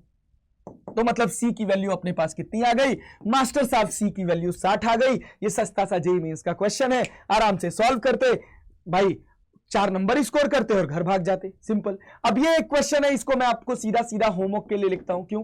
Both the diameters have been measured at room temperature. आपसे क्या कह रहा है? At what temperature a gold ring of diameter इतना be heated so that it can be fitted on the wooden bangle of diameter। मतलब यहां से diameter change होके आपका ये हो रहा है। Both the diameters have been measured at the room temperature। Temperature given है। अरे भैया अल्फा एल गिवन है, एल नॉट गिवन है, एल पता है आपको, टी नॉट पता है आपको, अल्फा पता है भैया, टी नहीं निकाल सकते हो क्या? सस्ता सवाल है यार। वैल्यू रखनी है बस, सिंपल से फॉर्मूले में वैल्यू रखनी है, d equals to d naught 1 plus alpha delta T, हो गया, खत्म बात। अरे समझे? चले आगे आए। देखो 2022 का सवाल था, 2021 का सवाल देखो ये क्या कह रहा है। ये कह रहा है each side of a box made of metal sheet in a cubic shape is a eight room temperature T. The coefficient of linear expansion of the metal sheet is alpha. The metal sheet is heated uniformly by small temperature delta T, so that its new temperature become T plus delta T. Calculate the increase in the volume of the metal box। अरे यार कितना सस्ता सवाल है यार। Increase, volume increase निकालना है तो sir delta V equals to कितना हो जाता है? V gamma delta T। अरे देख रहे हो यार, वॉल्यूम कितना मेरा? वॉल्यूम हो गया अपने पास a क्यूब, गामा कितना हो गया सर? 3 अल्फा, डेल्टा टी अपने पास डेल्टा टी है भैया, तो ये 3a cube alpha delta T. अरे देख रहे हो क्या? 3a cube alpha delta T, ए जो होगा ये आपका सही आंसर हो जाएगा 2021। इसी वजह से लेक्चर के शुरुआत में ही मैंने कहा था कि ये चैप्टर बहुत आसान है। अरे बात समझ रहे हो? अगर ढंग से पढ़ लोगे तो आराम से तुम्हारे 8 नंबर सॉलिड हो जाएंगे, अगर तुम्हारी किस्मत ठीक रहेगी तो। बात समझ रहे हो? किस्मत भी बहुत इंपॉर्टेंट चीज है। क्यों? समझो एक बहुत अच्छा बच्चा है, खूब मन लगा के पूरे साल पढ़ा है, टेस्ट सीरीज ज्वाइन किया है, टेस्ट सीरीज में उसके AIR 1 to 100 के बीच में रैंक आ रही है, बहुत अच्छा कर रहा है वो। लेकिन जिस दिन उसका पेपर है उसी दिन उसकी तबीयत इतनी खराब हो जाए कि वो भाई पेपर में जाए तो उसका दिमाग काम ना करे। मान लो उसका पेट खराब हो गया पेपर के समय पे, क्या ये सब बस में है? कई बार अपन कुछ भी थोड़ा बहुत इरेगुलर खा लेते हैं, खराब होना होता है तो खराब हो जाता है। अरे बात समझ रहे हो ना, इतनी लापरवाही सबके जीवन में चलती है, सब लोग करते हैं। अगर इतने से उसकी उसकी उसकी चीजें गड़बड़ हो गई, वो पेपर नहीं अच्छे से कर पाया, तो क्या इसका मतलब वो काबिल नहीं है? लेकिन उसकी किस्मत ने वहां साथ नहीं दिया। तो किस्मत भी इंपॉर्टेंट फैक्टर है। अगर आपकी किस्मत सही रहेगी तो आप बहुत आराम से ये नंबर्स बना ले जाएंगे। ठीक है, चलिए आइए भाई अगले कहानी की तरफ चलते हैं। अगला सवाल ये कह रहा है, two different wires having length L1 and L2 are respective temperature coefficient of linear expansion alpha 1 and alpha 2 are joined end to end. The effective temperature coefficient of the linear expansion is, what will be the effective temperature coefficient of the linear expansion? अगर इनको end to end जोड़ा गया है, बात समझ रहे हैं? अगर इनको एंड टू एंड जोड़ा गया, ये L1 है, ये L2 है, मतलब कैपिटल L1 कैपिटल L2, तो L जो होगा वो L1 प्लस L2 के बराबर होगा बेटा जी। ठीक है, then the effective temperature coefficient आपको कैलकुलेट करने के लिए कह रहा है। तो हम कह रहे हैं कि अगर मान लीजिए इनमें एक्सपेंशन हुआ, अगर इनमें एक्सपेंशन होगा तो भैया चेंज इन लेंथ आएगा। तो मैं कह रहा हूं change in length upon change in temperature कर दो ना, तो ये किसके बराबर होगा सर? dL1/dt plus dL2/dt। अच्छा, बहुत बढ़िया। तो dL1/dt को अपन क्या लिख सकते हैं sir? Alpha effective into L लिख सकते हैं। ठीक है, टोटल लेंथ। और dL1/dt को क्या लिख सकते हैं सर? L1 अल्फा 1 लिख सकते हैं सर। इसको क्या लिख सकते हैं सर? इसको L2 अल्फा 2 लिख सकते हैं। मतलब alpha equivalent will be equal to कितना होगा? L1 alpha 1 plus L2 alpha 2 divided by L1 plus L2। अरे L तो L1 प्लस L2 के बराबर है ना यार, तो A जो होगा ये तुम्हारे पास सही आंसर हो जाएगा। अब देखो, अब ये 2020 का क्वेश्चन है जिसमें इस तरह की अप्रोच डेवलप करना एक कठिन टास्क है। बात समझ रहे हो? कई बार होता है कि ये सारी चीजें हमारे दिमाग में नहीं आती हैं, हमारे दिमाग में नहीं आता है कि इसको हम टेम्परेचर के रिस्पेक्ट में डिफरेंशिएट कर दें, तो हमारा ये सवाल छूट जाता है या गलत हो जाता है। अरे बात समझ रहे हो? कितने लोग तो याद करते हैं, अरे मास्टर ने कहा था कि sir beta equals to alpha 1 plus alpha 2 होता है, gamma equals to alpha 1 plus alpha 2 plus alpha 3 होता है, तो इसका आंसर क्यों ना हम अल्फा 1 प्लस अल्फा 2 लिख दें। वैसे गनीमत है इसमें कि अल्फा 1 प्लस अल्फा 2 कोई ऑप्शन नहीं है, बट फिर भी कुछ लोग इसमें भी दिमाग लगा लेंगे कि सर अल्फा 1 प्लस अल्फा 2 का कहीं आधा तो नहीं होगा, तो alpha 1 plus alpha 2 divide by 2 मार के चले आते हैं, कुछ भी गणित लगा लेते हैं। ऐसी गणित नहीं लगानी, अपने को फिजिक्स सीखना है, फिजिक्स की टेक्निक्स को फील करना है और फील करने के बाद आगे बढ़ना है। क्या यहां तक बात समझ आ रही है? मेरी कहानी जो मैं बताना चाह रहा हूं, जो मैं समझाना चाह रहा हूं, वो आप तक पहुंच रही है? चलिए सर, तो अब आगे बढ़ते हैं कहानी को धीरे धीरे लेकर। अब इसके बाद देखिए सर, ये क्वेश्चन है, इस क्वेश्चन को आप खुद से सॉल्व करिएगा। ये क्वेश्चन आपके लिए बेटा जी होमवर्क सवाल है। 25 जून सेकंड शिफ्ट 2022 का जेईई मेंस का क्वेश्चन है। सिंपल सा सवाल है, लगाने की कोशिश करिएगा, लग ही जाएगा। सिंपल जो फॉर्मूले अभी आपने पढ़े उन्हीं फॉर्मूले पर ये क्वेश्चन है। जरूर सॉल्व करिएगा, सॉल्व करके आंसर कमेंट बॉक्स में जरूर बताइएगा कि सर इस पर्टिकुलर टाइम पर ये जो क्वेश्चन था, इस क्वेश्चन का आंसर हमने निकाला है। अरे क्लैरिटी है, अरे क्लैरिटी है। चलें आगे बढ़े। अब एक और बहुत इंपॉर्टेंट हिस्सा आ जाता है जिसका नाम है बेटा जी bimetallic strip. It is an application of thermal expansion. ठीक है, बाई मेटालिक स्ट्रिप का कॉन्सेप्ट क्या है कि कहा गया कि बेटा जी समझो, आपके पास दो मेटालिक स्ट्रिप है, एक मेटालिक स्ट्रिप ये रही और दूसरी मेटालिक स्ट्रिप जस्ट इसके नीचे हमने ये लगा दी। अरे बात समझ रहे हैं? ये आपके पास दो मेटालिक स्ट्रिप्स हैं।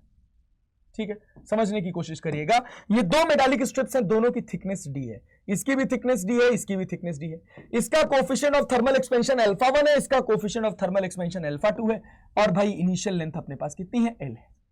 इनिशियल लेंथ अपने पास L है। होगा क्या कि अगर अपन इसका टेम्परेचर बढ़ाएंगे, या इनिशियल लेंथ को अपन L0 मान लेते हैं, फाइनल लेंथ को L मान लेंगे अगर जरूरत पड़ेगा तो।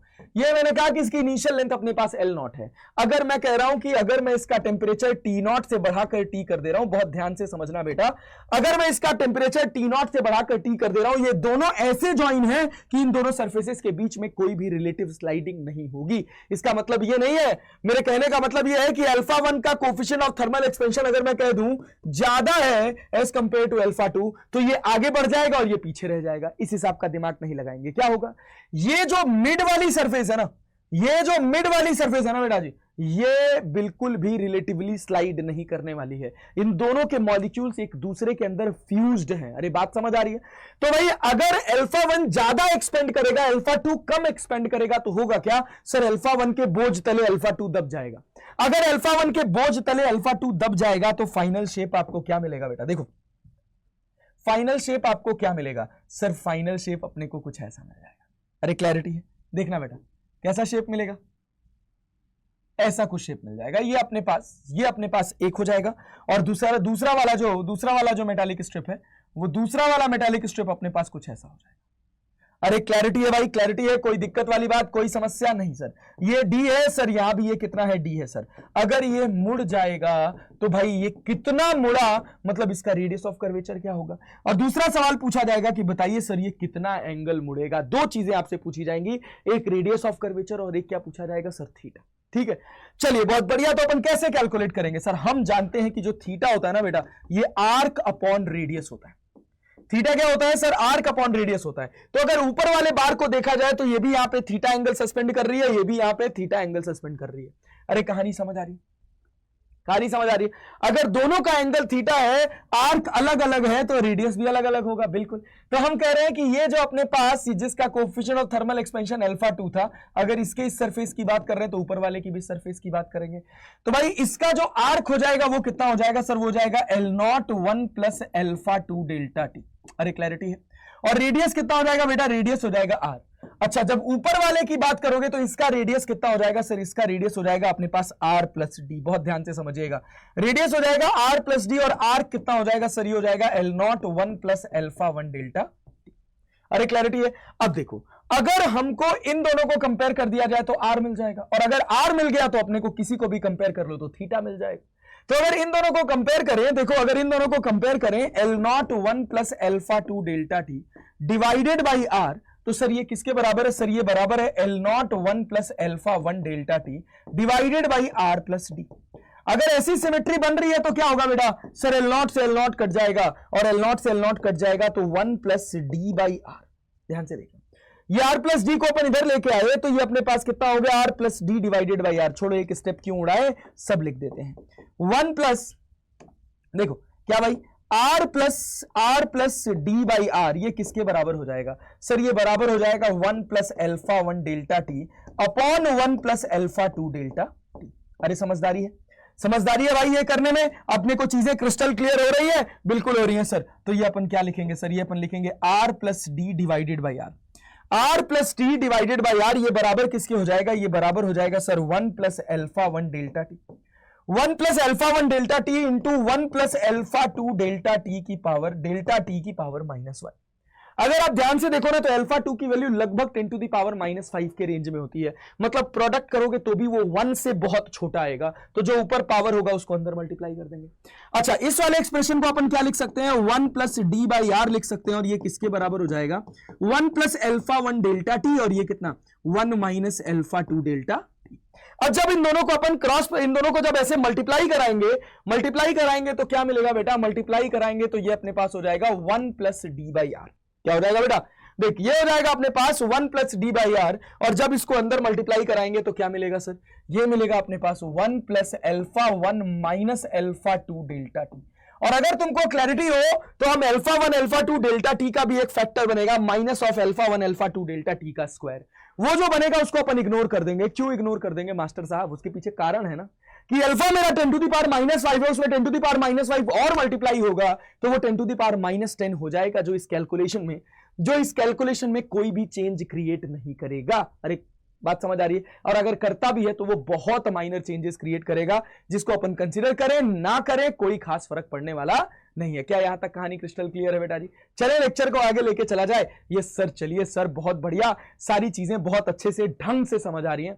और अगर ढंग से समझ आ रही है तो यहां से आप क्या लिखोगे सर, डी बाई आर, 1 से 1 कट जाएगा तो क्या मिलेगा sir, alpha 1 minus alpha 2 delta T मिलेगा। अरे क्लैरिटी है क्या? अरे क्लैरिटी है क्या? मतलब आर इक्वल टू कितना हो जाएगा सर, आर इक्वल टू हो जाएगा D upon alpha 1 minus alpha 2 delta T. और अगर तुमको आर पता चल गया तो इसमें तुम्हारे लिए थीटा निकालना कोई भी कठिन बात नहीं है।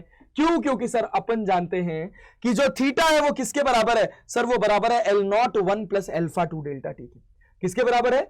L0 1 plus alpha 2 delta T के डिवाइडेड बाई 1। अरे देखो ना, L0 1 plus alpha 2 delta T divided by R. R कितना निकल के आया है सर, ये निकल के आया है D upon alpha 1 plus alpha 2 delta T. तो ऊपर चला जाएगा तो कितना हो जाएगा, ये अपने पास हो जाएगा D upon alpha 1 plus alpha 2, alpha 1 minus alpha 2 delta T. ये तुम्हारे पास फाइनल एक्सप्रेशन हो जाएगा किसका, ये तुम्हारे पास फाइनल एक्सप्रेशन हो जाएगा थीटा का। वैसे जब न्यूमेरिकल वैल्यू के साथ ये क्वेश्चन बनते हैं तो ये आसान बनते हैं। वैसे तो इससे क्वेश्चन जेईई एडवांस में ठीक ठाक पूछे गए हैं। मेंस में जो इसका क्वेश्चन होता है वो डायरेक्टली न्यूमेरिकल बेस्ड होता है, ठीक है, मतलब वो एनालिसिस बेस्ड होता है, स्टेटमेंट बेस्ड होता है। क्लियर है? तो देखो भाई क्या है कि अपने पास ये जो दिख रहा है ना, यही जो है वो है, इसमें बस केवल वैल्यू रख के आपको आंसर निकालने के लिए बोलेगा और कुछ नहीं करेगा, और कुछ भी नहीं करेगा भाई।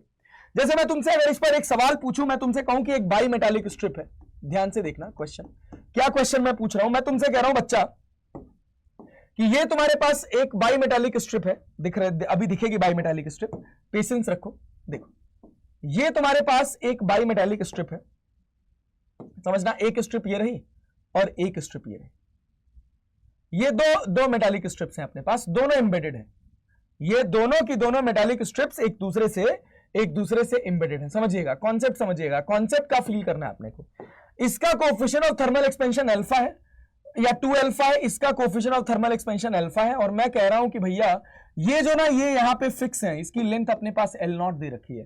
कहा गया कि अगर मैं इसका टेम्परेचर T0 से बढ़ाकर 5 T0 कर दूं, अगर मैं इसका टेम्परेचर T0 से बढ़ाकर 5 T0 कर दूं तो बताओ क्या होगा इसका रेडियस ऑफ कर्वेचर। और दूसरा सवाल पूछा गया कि बताइए ये कितना एंगल बेंड कर जाएगा, कितना इसका रेडियस ऑफ कर्वेचर होगा और ये कितना एंगल बेंड कर जाएगा। तो उसके लिए अगर अपन ध्यान से समझें तो देखो जो फाइनल शेप बनेगा इसका, वो फाइनल शेप कैसा बनेगा बेटा, जो फाइनल शेप बनेगा इसका वो कैसा बनेगा, समझना, ये फिक्स है यहां पे।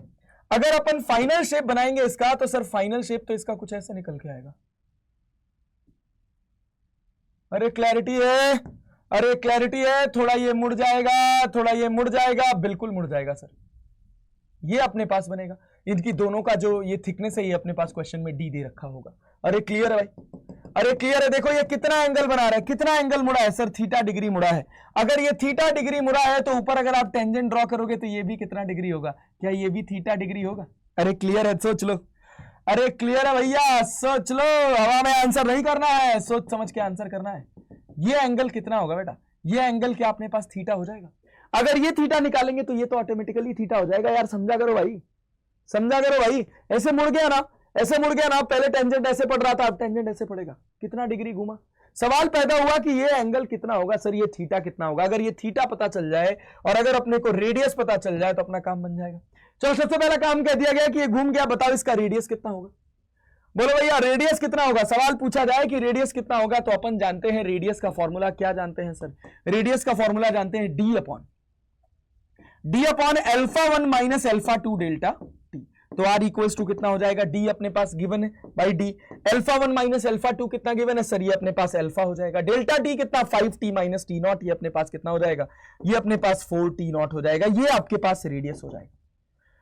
अरे क्लैरिटी है, तो थीटा इक्वल्स टू कितना हो जाएगा, अगर अपने पास ये रेडियस मिल गया तो theta equals to arc upon radius, arc कितना हो जाएगा सर, एल नॉट 1 प्लस, ये अपने पास अल्फा है ना, तो ये अपने पास हो जाएगा 1 plus alpha delta T divided by L naught 1 plus alpha delta T divided by R, और आर की वैल्यू कितनी सर डी बाई, और ये अपने पास कितना अल्फा 4t नॉट, और डेल्टा टी नॉट कितना है सर, ये भी अपने पास कितना है सर 4t नॉट है। अब इसको मल्टीप्लाई करेंगे तो ये वाला जो दोनों टर्म है इसको इग्नोर कर दिया जाएगा क्योंकि अल्फा स्क्वायर हो जाएगा।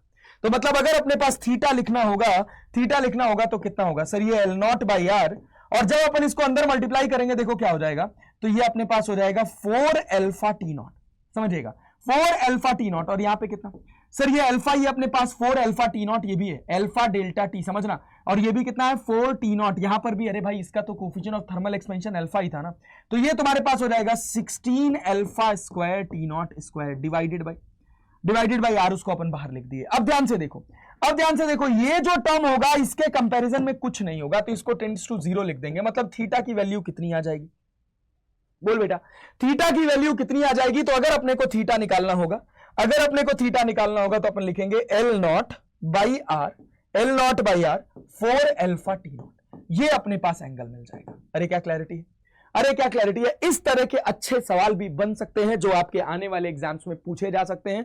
तो ऐसी आपको क्रिस्टल क्लियर लेवल की क्लैरिटी होनी चाहिए, ये बहुत जरूरी है।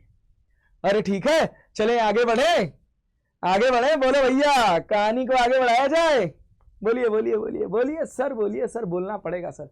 ये अपने पास थीटा मिल गया, ये अपना एंगल ऑफ डेविएशन कितना है सर, ये अपने पास एंगल ऑफ डेविएशन डेल्टा है। अरे क्लियर है, चले भाई आगे बढ़े। यस सर, बहुत बढ़िया sir, bimetallic strip clear हुआ। अब बाई मेटालिक स्ट्रिप पर बेस्ड एक क्वेश्चन देखिए, ये आपके पास बाई मेटालिक स्ट्रिप पर बेस्ड क्वेश्चन कह रहा है, a bimetallic strip consist of metal A and B, it is mounted rigid as shown in figure. अच्छा यहां पे फिगर नहीं दिया हुआ है, मैं फिगर आपको बना के दिखा देता हूं कि ये आपके पास मेटालिक स्ट्रिप है, देखिएगा, एक ऐसे यहां पर और दूसरी मेटालिक स्ट्रिप यहां पर, ठीक है। दोनों का coefficient of thermal expansion same है क्या? अलग अलग है। A has higher coefficient of thermal expansion, ये ए था ये बी था, इसका कोफिशिएंट ऑफ थर्मल एक्सपेंशन ज्यादा है किससे? बी से। अरे क्लैरिटी है, तो ये किधर झुकेगा? The metallic strip is placed in the cold bath. Metallic strip को एक कोल्ड बाथ में रख दिया गया है, तो क्या होगा? कोल्ड बाथ में रख दिया गया, मतलब जिसका कोफिशिएंट ऑफ थर्मल एक्सपेंशन ज्यादा होगा वो एक्सपेंड ज्यादा करेगा, तो वो कॉन्ट्रैक्ट भी ज्यादा करेगा। तो ज्यादा कॉन्ट्रैक्ट कौन करेगा सर? ए ज्यादा कॉन्ट्रैक्ट करेगा, बी कम कॉन्ट्रैक्ट करेगा, तो क्या ये लेफ्ट की तरफ झुक जाना चाहिए? बिल्कुल लेफ्ट की तरफ झुक जाना चाहिए सर। तो अपने पास सही आंसर क्या हो जाएगा? Bend towards the left. अरे क्या क्लैरिटी है? बोल भाई, क्या यहां तक कहानी क्रिस्टल क्लियर लेवल पे समझ आ रही है? अब देखो ये मेंस 22 जुलाई मेंस का क्वेश्चन है ना, मेंस 24 फरवरी फर्स्ट शिफ्ट 2021 का सवाल है, ठीक है। चलो देखो, इतने सिंपल क्वेश्चंस पूछे जाते हैं। अब इसके बाद हमारे पास अगला हिस्सा आता है जो एक और एप्लीकेशन है थर्मल एक्सपेंशन की, और वो है भाई साहब error on scale due to thermal expansion. क्या भैया? Error on scale due to thermal expansion. क्या है ये सर? ये है कि मान लो आपके पास एक मेटालिक स्केल है, समझना, मैं कह रहा हूं कि ये मान लो आपके पास एक मेटालिक रॉड है, ठीक है, क्लियर रखना अपने कंटेंट को और अपने थॉट प्रोसेस को। और मैं कह रहा हूं कि ये आपके पास एक मेटालिक स्ट्रिप है, दोनों मेटल की है, ठीक है भाई। इसका ये आपके पास एक मेटल रॉड है, मैं कह रहा हूं इसका coefficient of thermal expansion alpha B लिख रहा हूं क्योंकि ये बॉडी है, ठीक है। और ये आपके पास स्केल है, तो इसका कोफिशिएंट ऑफ थर्मल एक्सपेंशन मैं अल्फा एस लिख रहा हूं, ठीक है भाई। मैं कह रहा हूं कि जिस टेम्परेचर पर इस स्केल को कैलिब्रेट किया गया था, जिस टेम्परेचर पर कैलिब्रेट किया गया था, उस टेम्परेचर का नाम मैंने कहा TC, that is calibration temperature. Calibration temperature, अरे क्लैरिटी है भाई, TC is the calibration temperature. Alpha B क्या है? अल्फा बी क्या है? ये है coefficient of thermal expansion of body. मैं कह रहा हूं कि ये रॉड जो है ना, ये अभी टीसी पे है, ये रॉड जो है ये अभी टीसी पे है, और इसमें मैं कह रहा हूं कि if the temperature of the rod, ये आपके पास क्या है बेटा? ये आपके पास स्केल है, और ये आपके पास क्या है सर? ये आपके पास रॉड है। If condition number one, if the temperature of the rod is increased to T. अरे बात समझ आ रही? अगर मैं केवल रॉड का टेम्परेचर टीसी से बढ़ा के कितना कर दे रहा हूं? टीसी से बढ़ा के टी कर दे रहा हूं। अरे क्लियर है? ये आपके पास इस रॉड का लेंथ दे रखा है एल, तो सवाल पूछा गया कि बताइए स्केल कौन सी लेंथ मेजर करेगा? स्केल एल मेजर करेगा, एक्चुअल लेंथ मेजर करेगा, ट्रू वैल्यू मेजर करेगा, या ट्रू वैल्यू से ज्यादा रीडिंग मेजर करेगा? सोचो। अरे क्लैरिटी है? मेजर्ड वैल्यू क्या आएगी सर? अगर मैं इसका टेम्परेचर बढ़ा दूंगा तो ये जो आपके पास दिख रहा है, ये जो हिस्सा आपके पास दिख रहा है, ये थोड़ा बढ़ जाएगा, और थोड़ा बढ़ जाएगा तो स्केल जो है ना, वो ये बढ़ा हुआ हिस्से के साथ पूरी लेंथ मेजर करेगा। तो सर फाइनल लेंथ कितनी देगा? तो जब मेजर्ड वैल्यू आएगी स्केल की सर, वो मेजर्ड वैल्यू अपने पास निकल कर आएगी कितनी सर? वो निकल के आएगी L1 plus alpha B delta T. क्या क्लैरिटी है? This is the measured value of the scale. हर बार अपन मेजर्ड वैल्यू ऑफ स्केल से खेलेंगे। अरे क्लैरिटी है? बोलो भैया, क्या बात यहां तक समझ आ रही है? अगर अपने पास मेजर्ड वैल्यू है तो क्या अपन L निकाल सकते हैं? बिल्कुल निकाल सकते हैं। कैसे निकाल सकते हैं सर? L इक्वल्स टू अपने पास हो जाएगा measured value divided by 1 plus alpha B delta T. अरे क्लियर है? या अगर अपन इसको फर्दर सॉल्व करें तो अपन क्या लिख सकते हैं sir? Measured value 1 minus alpha B delta T. अरे क्या क्लैरिटी है? ये आपके पास ट्रू वैल्यू हो जाएगी, that is the actual length of the rod. Condition number 1 पे। अच्छा, इसी के बाद मैं दूसरी कंडीशन लगा दूं। देखो, कंडीशन नंबर 2 लगा दूं, ठीक है। इफ कंडीशन नंबर 2 क्या कह दिया जाए? कंडीशन नंबर 2 कह दिया जाए if the temperature if the temperature of the scale is increased from TC to T, अगर अपन TC से T, अब किसका टेम्परेचर इंक्रीज कर दे रहे हैं? स्केल का। जो रॉड का कैलिब्रेशन जो मतलब स्केल का कैलिब्रेशन टेम्परेचर है इनिशियली, जिसके ऊपर अपनी स्केल भी है और रॉड भी है जिस टेम्परेचर पर, उसमें मेरा जो रॉड है वो उसी टेम्परेचर पे रहा। रॉड समझो, रॉड जो रही मेरी वो उसी टेम्परेचर पे रही, बस मेरी स्केल में इलोंगेशन हो गया। अरे क्लैरिटी आ रही है? मेरी स्केल में इलोंगेशन हो गया, मेरी स्केल में इलोंगेशन हो गया। बेटा जी समझना, बहुत ध्यान से समझना, मेरी स्केल में इलोंगेशन हो गया। देखो क्यों भैया? क्योंकि हमने क्या करा है, स्केल का टेम्परेचर बदल दिया है। अरे क्लियर है?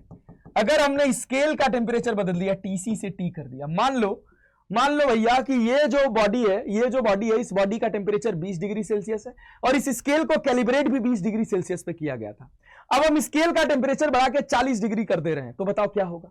बताओ क्या होगा? सर देखिए ना क्या होगा सर, जब ये टीसी पर था, जब ये दोनों टीसी पर थे, ये आपके पास अल्फा बी है, ये आपके पास अल्फा एस है, तो ये रीडिंग मेजर कर रहा था। अरे बात समझ आ रही है? यहां जो भी मार्किंग होगी ये वो रीडिंग मेजर करेगा, that will be the true length of this particular rod. लेकिन होगा क्या, जब मैं इस स्केल का टेम्परेचर बढ़ा दूंगा तो ये पॉइंट आगे खिसक जाएगा, मतलब जो पीछे वाला पॉइंट है वो यहां आ जाएगा। अरे क्लियर है? अरे क्लियर है क्या? तो जो मेजर्ड वैल्यू है ट्रू वैल्यू से ज्यादा है कि उससे कम? सोचो, जो मेजर्ड वैल्यू आ रही है वो मेजर्ड वैल्यू ट्रू वैल्यू से ज्यादा है कि कम? अरे भाई जब आप ध्यान से देखो, यहां वाला मार्किंग क्या है, मान लो यहां पे आपको मार्किंग मिली 2, यहां पे मार्किंग मिली 1.8, अगर आपने इसका टेम्परेचर बढ़ाया तो 1.8 वाला यहां चला गया ना। ट्रू वैल्यू कितनी थी? ट्रू वैल्यू 2 थी, लेकिन इसने मेजर कितना किया? इसे मेजर किया 1.8। अरे क्लैरिटी है? अरे क्लैरिटी है? तो मेजर्ड वैल्यू किसके बराबर आ जाएगी? बताओ, मेजर्ड वैल्यू किसके बराबर आ जाएगी? सर ये जो ट्रू वैल्यू जो होगी वो किसके बराबर आ जाएगी? तो जो ट्रू वैल्यू होगी वो सर मेजर्ड वैल्यू में एक्सपेंशन हो रहा है, कितना sir? 1 plus alpha B delta T, अरे अल्फा एस डेल्टा टी। अरे क्लैरिटी है? जो मेजर्ड वैल्यू वो मेजर कर रहा है उसमें अल्फा एस का एक्सपेंशन हो रहा है, अल्फा एस डेल्टा टी। तो मतलब ट्रू रीडिंग जो आपके पास होगी वो होगी measured value 1 plus alpha S delta T. Feel आया? देखो समझो कि जब दोनों टीसी पे थे, अगर ये 2 मेजर कर रहा था, मैं इसका टेम्परेचर बढ़ा दूंगा तो ये 2 मेजर करेगा कि 2 से कम मेजर करेगा कि 2 से ज्यादा मेजर करेगा? सर ये जो मार्किंग थी ना वो यहां पहुंच गई, मतलब अगर ये दोनों टीसी पर थे तो ये 2 मेजर कर रहा था, तो मैं इसका टेम्परेचर बढ़ा दिया तो अब ये 1.8 मेजर कर रहा है। अरे बात समझ आ रही है क्या? अगर ये 1.8 मेजर कर रहा है तो ऑब्वियस सी बात है कि मेजर्ड वैल्यू में कितने का इंक्रीमेंट और कर दिया जाए? इतने का इंक्रीमेंट और कर दिया जाए, अल्फा एस डेल्टा टी का इंक्रीमेंट और कर दिया जाए। स्केल कितना बढ़ गई तो वो आपको दे देगा क्या भैया? वो आपको दे देगा ट्रू वैल्यू। अपना सारा गेम बार बार ट्रू वैल्यू कैलकुलेट करने का है, ठीक है?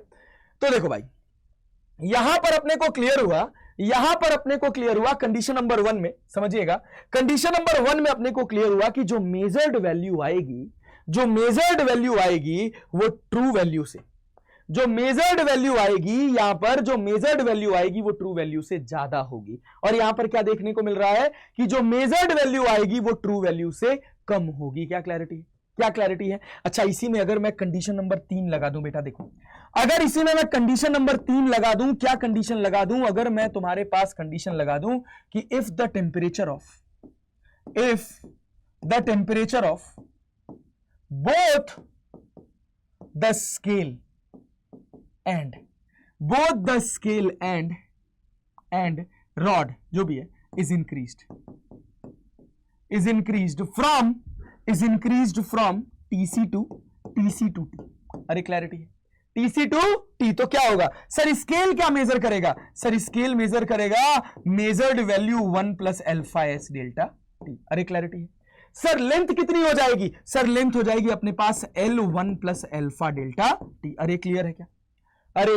ये अल्फा किसका है? सर ये अल्फा बी डेल्टा टी है। तो मतलब आपके पास जो ट्रू वैल्यू मिलेगी वो किसके बराबर मिलेगी? सर वो मिलेगी measured value 1 plus alpha S delta T divided by 1 plus alpha B delta T के। अरे क्लैरिटी है?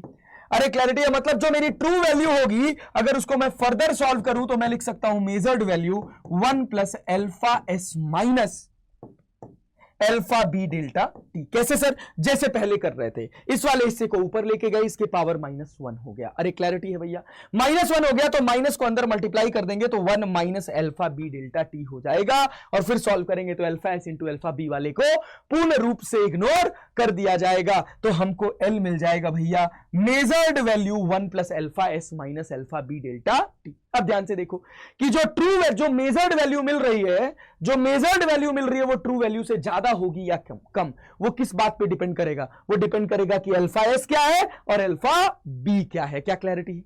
क्या क्लैरिटी है? आपको स्केल से मेजर्ड वैल्यू मिलेगी। अरे बात समझ आ रही है? जो मेजर्ड वैल्यू मिलेगी उस मेजर्ड वैल्यू से आप ट्रू वैल्यू कैलकुलेट करोगे। ट्रू वैल्यू कैलकुलेट करने की जो तीनों पॉसिबल कंडीशन थी वो सारी की सारी मैंने करा दी। इस पर बेस्ड क्वेश्चंस पूछे जाएंगे, इसका पूरा का पूरा कॉन्सेप्ट आपको क्लियर होना चाहिए। अरे क्लैरिटी है? अरे क्लैरिटी है भाई। चला जाओ, आगे बढ़ते हैं, कहानी को आगे लेकर चलते हैं। अब देखो ये कह रहा है कि a steel scale measures the length of copper as 80 centimetre when both are at 20 degree Celsius. मतलब आपके पास ट्रू वैल्यू पता है कितनी? सर ये आपको पता है 80 सेंटीमीटर। अरे क्लैरिटी है? Which is the calibration temperature of the scale? What would be the scale read when both are at 40 degree Celsius? अगर दोनों के टेम्परेचर को 40 डिग्री सेल्सियस कर दिया जाए तो बताइए स्केल क्या रीड करेगा? अरे क्लियर है? तो मेजर्ड वैल्यू ध्यान से देखिएगा, ट्रू वैल्यू किसके बराबर होता है? Sir measured value 1 plus alpha S minus alpha B delta T के बराबर होता है।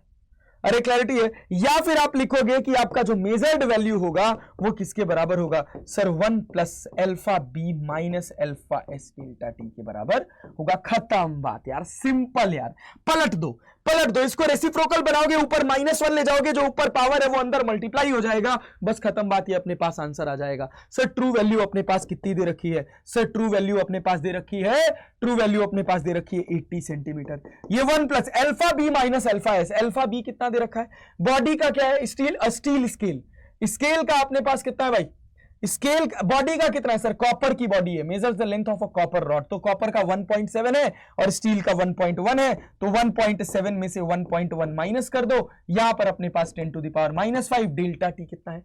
टेम्परेचर डिफरेंस कितना है? सर टेम्परेचर डिफरेंस अपने पास 20 का है। सॉल्व करिए, ये आपके पास मेजर्ड वैल्यू आ जाएगी। अगर अपने को रिलेशन अच्छे से याद है, अच्छे से याद है तो अपन इसको करने में बिल्कुल भी हेजिटेट नहीं हो।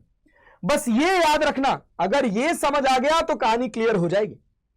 अरे क्लैरिटी है, बात समझ आ रही है भैया? चले आगे बढ़े सर, बहुत बढ़िया सर, कहानी क्रिस्टल क्लियर हो रही है, सवाल भी लग रहे हैं, अपने को समझ भी आ रहा है। अब इसके बाद एक और कहानी निकल के आती है जिसका नाम है बच्चा, this is another application of thermal expansion, that is thermal stress. इससे तो बहुत प्यार है जेईई मेंस को भाई, एडवांस को भी प्यार है, जेईई मेंस को भी प्यार है, सब इससे सवाल पूछते हैं इस पर्टिकुलर टॉपिक से। क्यों? क्योंकि ये सब कुछ कवर कर लेता है, ये 2 चैप्टर का कंटेंट अपने साथ रखता है, एक आपका स्ट्रेस स्ट्रेन वाला रखता है और एक आपका इस पर्टिकुलर इलोंगेशन वाले का थर्मल एक्सपेंशन वाला हिस्सा रखता है। जैसे समझो थर्मल स्ट्रेस का कॉन्सेप्ट कैसे डेवलप होता है। ये आता है कि अगर मान लो हम तुमसे कहें कि ये एक फिक्स एंड है और ये एक दूसरा फिक्स एंड है, इसके बीच में एक रॉड लगी हुई है बेटा जी, इसके बीच में अपने पास क्या लगा हुआ है? इसके बीच में एक रॉड लगी हुई है बेटा जी। ये अपने पास एक रॉड इधर है, ये अपने पास मतलब ये रॉड लगी हुई है, ये दोनों के बीच में, ये दोनों वॉल्स के बीच में फिक्स्ड है। इस समय मैं कह रहा हूं कि इसका coefficient of thermal expansion alpha है, लेंथ एल है और इसका भाई साहब यंग्स मॉडुलस जो है वो वाई है। ठीक है, और इस समय इसका जो टेम्परेचर है बेटा जी, ये टेम्परेचर अपने पास T0 है। अगर मैं इसका टेम्परेचर T0 से बढ़ाकर T करूंगा तो क्या होगा? क्या ये एक्सपेंड करना चाहेगी और क्या ये एक्सपेंड कर पाएगी? बहुत ध्यान से सुनिएगा मेरी बात। अगर मैं इसका टेम्परेचर T0 से T बढ़ाऊं तो क्या ये एक्सपेंड करना चाहेगी? यस, डेफिनेटली एक्सपेंड करना चाहेगी। मतलब ये अपना शेप कैसा बनाना चाहेगी सर? अगर आप देखोगे तो ये फाइनली चाहेगी, ये फाइनली स्केल चाहेगी कि ना, मैं ये जो रॉड है ये फाइनली चाहेगी कि मैं थोड़ा थोड़ा एक्सपेंड कर जाऊं। अगर ये दीवार ना होती और ये एक्सपेंड कर जाता तो क्या कोई स्ट्रेस आता? नहीं आता। तो स्ट्रेस आया क्यों? अगर ये रॉड बेंड नहीं हो रही है तो स्ट्रेस आया क्यों? सर ये दीवार ना इसके ऊपर फोर्स लगा रही है, ये जो दीवारें हैं ये दीवारें इसके ऊपर फोर्स लगा रही है जो इसको इतना इलोंगेट होने नहीं दे रही हैं। अरे मेरी बात समझ आ रही है? ये दीवारें इस रॉड के ऊपर फोर्स लगा रही है जो इस रॉड को इतना इलोंगेट नहीं होने दे रही है। इसका मतलब ये दीवारें क्या कर रही हैं, इसको इस लेंथ से कंप्रेस करके इस लेंथ तक लाने का काम कर रही हैं। अरे क्लियर है? तो सर ये पूरी लेंथ कितनी होगी? सर ये लेंथ होगी L1 plus alpha delta T. अरे टी नॉट से टी कर रहे हैं तो ये आपके पास L1 plus alpha delta T होगी। अरे क्लैरिटी है? ये लेंथ आपके पास कितनी है सर? L। तो स्ट्रेस किसकी वजह से आया? क्या इसके यहां से यहां एक्सपेंड कर जाने की वजह से, या इसको कंप्रेस करके इसके अंदर दबा के फिक्स कर देने की वजह से? तो सर इसको इसके अंदर कंप्रेस करके सेट करने की वजह से स्ट्रेस आ रहा है। मतलब ओरिजिनल लेंथ कितनी है sir? Original length L1 plus alpha delta T है। सर कंप्रेस्ड लेंथ कितनी है? सर कंप्रेस्ड लेंथ L है। क्या इस बात का फील आया? क्या इस बात का फील आया? ओरिजिनल लेंथ कितनी है? L1 plus alpha delta T है। कंप्रेस्ड लेंथ कितनी है सर? L है। अरे क्लैरिटी है? कई बार हमको इसका गलत इंटरप्रिटेशन हो जाता है, और जब गलत इंटरप्रिटेशन हो जाता है तो वहां पर हम गड़बड़ कर देते हैं। हमको लगता है कि सर ये L लेंथ, अरे दैट इज नेचुरल लेंथ। अरे बात समझ आ रही है? और नेचुरल लेंथ से ये इलोंगेट हुआ ना ना ना ना ना, ये इसकी नेचुरल लेंथ थी, इस नेचुरल लेंथ से कंप्रेस हुआ है, तब जाके कंप्रेसिव स्ट्रेस आया है। किसकी वजह से आया है? इन दीवालों से लगाए गए फोर्स की वजह से आया है। अरे क्लैरिटी है भाई? अरे क्लैरिटी है भाई? ये समझना पड़ेगा आपको। क्लियर? तो हम क्या जानते हैं सर? हम जानते हैं कि यंग्स मॉडुलस जो होता है वो force upon area into change in length upon original length के होता है। अरे क्लियर है? Change in length upon original length के लिए ओरिजिनल लेंथ के होता है। तो अपने से कहा गया कि बताओ इन दीवालों ने कितना फोर्स लगाया, इन दीवालों ने कितना फोर्स लगाया। तो सर अपने को ये निकालना होगा, तो अपन क्या करेंगे? F इक्वल्स टू कितना लिख देंगे? A into Y into delta L by L। अब समझो दीवालों ने कितना फोर्स लगाया, A into Young's modulus, change in length कितना है सर? वो है अपने पास एल्फा डेल्टा टी। ठीक है, चेंज इन लेंथ अपने पास है L alpha delta T, L alpha delta T divided by L नहीं, L1 plus alpha delta T. इस बात का ध्यान रखिएगा, इस बात का ध्यान रखिएगा। ये ट्रू फोर्स है जो दीवार लगा रही है किसके ऊपर? जो दीवार लगा रही है इन रॉड के ऊपर, ताकि ये रॉड एक्सपेंड ना करें, जिसकी वजह से इनके अंदर स्ट्रेस आ रहा है। अरे बात समझ आ रही है? बट होता क्या है कि alpha delta T is very small as compare to 1। अरे क्लियर है? तो हम इसको क्या लिख लेते हैं? तो हम इसका जनरलाइज्ड फॉर्म लिख लेते हैं कि F जो होगा बेटा जी, ये F बराबर होगा किसके सर? ये बराबर होगा A Y alpha delta T के। अरे क्लैरिटी है? अरे क्लैरिटी है? कैसे भैया? अगर बहुत स्मॉल है तो L1 plus alpha delta T को अपन क्या लिख लेते हैं? अपन L लिख लेते हैं। अरे समझ आई बात? तो L से L कट जाता है, तो ये अपने पास एक जनरल एक्सप्रेशन हो जाता है। और अगर स्ट्रेस की बात करें कि इसके अंदर कितना स्ट्रेस आया, तो सिग्मा इक्वल्स टू अपने पास हो जाता है बेटा जी, सिग्मा इक्वल्स टू हो जाता है वाई एल्फा डेल्टा टी। बस ये बात याद रखिएगा, वाई एल्फा डेल्टा टी। अरे क्लियर है? ये अपने पास स्ट्रेन है, that is change in length upon original length, that is equal to alpha delta T. ये अपने को बताया जाता है, लेकिन वास्तविकता ये है, जेईई एडवांस में जब क्वेश्चन आएगा तो जरूर वो इस लाइन से आपसे क्वेश्चन पूछेगा, 100% गारंटी है। अरे क्लैरिटी है? अभी तक तो पूछा नहीं है, बट पूछ लेगा, जान लेना, तैयार रहना। बहुत बार किताबों में इवन गलत लिख देते हैं, बहुत सारी। जब आप स्टैंडर्ड बुक्स पढ़ोगे ना, तब जाके वहां पे इस तरह के कॉन्सेप्ट देखने, पढ़ने और समझने को मिलेंगे। अरे क्लैरिटी है? अब देखो, अब इतने हिस्से से कितने क्वेश्चंस पूछे जाते हैं। जैसे एक अपने पास क्वेश्चन रहा, क्या क्वेश्चन रहा भैया? Rod of length L eight room temperature and uniform area of cross section A, ठीक है, is made of a metal having coefficient of linear expansion alpha per degree Celsius. It is observed that an external compressive force F is applied on each of its end, presents any change in the length of the rod when its temperature rises by delta Tk. Young's modulus for this metal is, what will be the Young's modulus? अरे अभी अपन पढ़ के आए F equals to क्या sir? A Y alpha delta T. तो Young's modulus कितना हो जाएगा sir? F upon A alpha delta T. अरे क्लियर है क्या? F upon A alpha delta T. Simple formula based question, 2019 9th Jan first shift. अरे clarity है? ये देख रहे हो, ये क्वेश्चन देख रहे हो बेटा? ये क्वेश्चन क्या कह रहा है? सिंपल, अगर क्वेश्चन को पढ़ा जाए, चले भाई देखिए, ये अपने पास क्वेश्चन है, steel rod of length 1 metre and cross sectional area 10 to the power -4 metre square is heated from 0 to 200 degree Celsius without being allowed to extend or bend. The compressive tension produced in the rod is इतना 10 to the power 4 newton. Given Young's modulus of steel दे रखा है, coefficient of linear expansion दे रखा है, और आपको इस क्वेश्चन का आंसर कैलकुलेट करना है। आपको कह रहा है कंप्रेसिव टेंशन प्रोड्यूस, तो F इक्वल्स टू कितना होता है सर, ए वाई अल्फा डेल्टा टी। अरे क्लियर है क्या? एरिया ऑफ क्रॉस सेक्शन अपने पास दे रखा है 10 to the power -4 metre square. Young's modulus अपने पास दे रखा है 2 into 10 to the power 2, given that the Young's modulus of the steel is 2 into 10 to the power -11, नहीं भैया +11 होता है, 2 into 10 to the power ये +11 होता है बेटा जी। अल्फा कितना दे रखा है सर, अल्फा दे रखा है अपने पास, अल्फा दे रखा है अपने पास, अल्फा कहां गया, अल्फा दे रखा है अपने पास 10 to the power -5। Sir delta T कितना दे रखा है sir, temperature difference 200 degree Celsius का आ रहा है, बस हो गया। ये अपने पास कितना हो जाएगा सर, ये अपने पास 2 दूना 4 हो जाएगा, बहुत बढ़िया भैया। यहां +4 हो रहा है तो 11 5 4 9, अरे ठीक है। 11 में से 9 जाएगा तो कितना बचेगा, 2 बचेगा। अरे 11 में से 9 जाएगा 2 बचेगा, ये 2 जुड़ जाएगा तो ये अपने पास हो जाएगा 4 into 10 to the power 4 Newton. तो आपके पास आंसर हो जाएगा 4। देखिए अब ये जो इस क्वेश्चन में अचीवमेंट था वो ये नहीं है, F equals to A Y alpha delta T. इस क्वेश्चन की अचीवमेंट, इस क्वेश्चन की अचीवमेंट इस कॉन्सेप्ट की समझ है यार। अगर इस पर्टिकुलर कॉन्सेप्ट को आपने पढ़ा है, समझा है, तो ये सारे के सारे क्वेश्चंस आप कर ले जाएंगे। अब जैसे देखिए एक असर्शन रीजन है, क्या कह रहा है कि when a rod lying freely is heated no thermal stress is developed in it. बहुत बढ़िया assertion is true. On heating length of the rod increases. बहुत बढ़िया, दोनों बात सही है, लेकिन करेक्ट एक्सप्लेनेशन नहीं है बेटा। Both A and R true but R is not the correct explanation of A. तो आपका जो सी होगा वो सही आंसर होगा। चले आगे बढ़े, आ जाइए एक और सवाल देखते हैं। ये क्वेश्चन क्या कह रहा है, बहुत ध्यान से देखिएगा। कह रहा a uniform cylindrical rod of length L and radius R is made from a material whose Young's modulus of elasticity is Y. When this rod is heated by temperature T and simultaneously subjected to a net longitudinal compressive force F, its length remains unchanged. The coefficient of volume expansion of the material of the rod is equal to, आपको gamma calculate करना है। अरे बात समझ आ रही है, coefficient of volume expansion of the material of the rod is equal to, आपको गामा की वैल्यू कैलकुलेट करनी है। मतलब आपको कॉन्सेप्ट का फील समझ आना चाहिए। मतलब फोर्स जो होता है वो किसके बराबर होता है सर, अपन फोर्स F लगा रहे हैं तो ये अपने पास बराबर है ए वाई अल्फा डेल्टा टी के।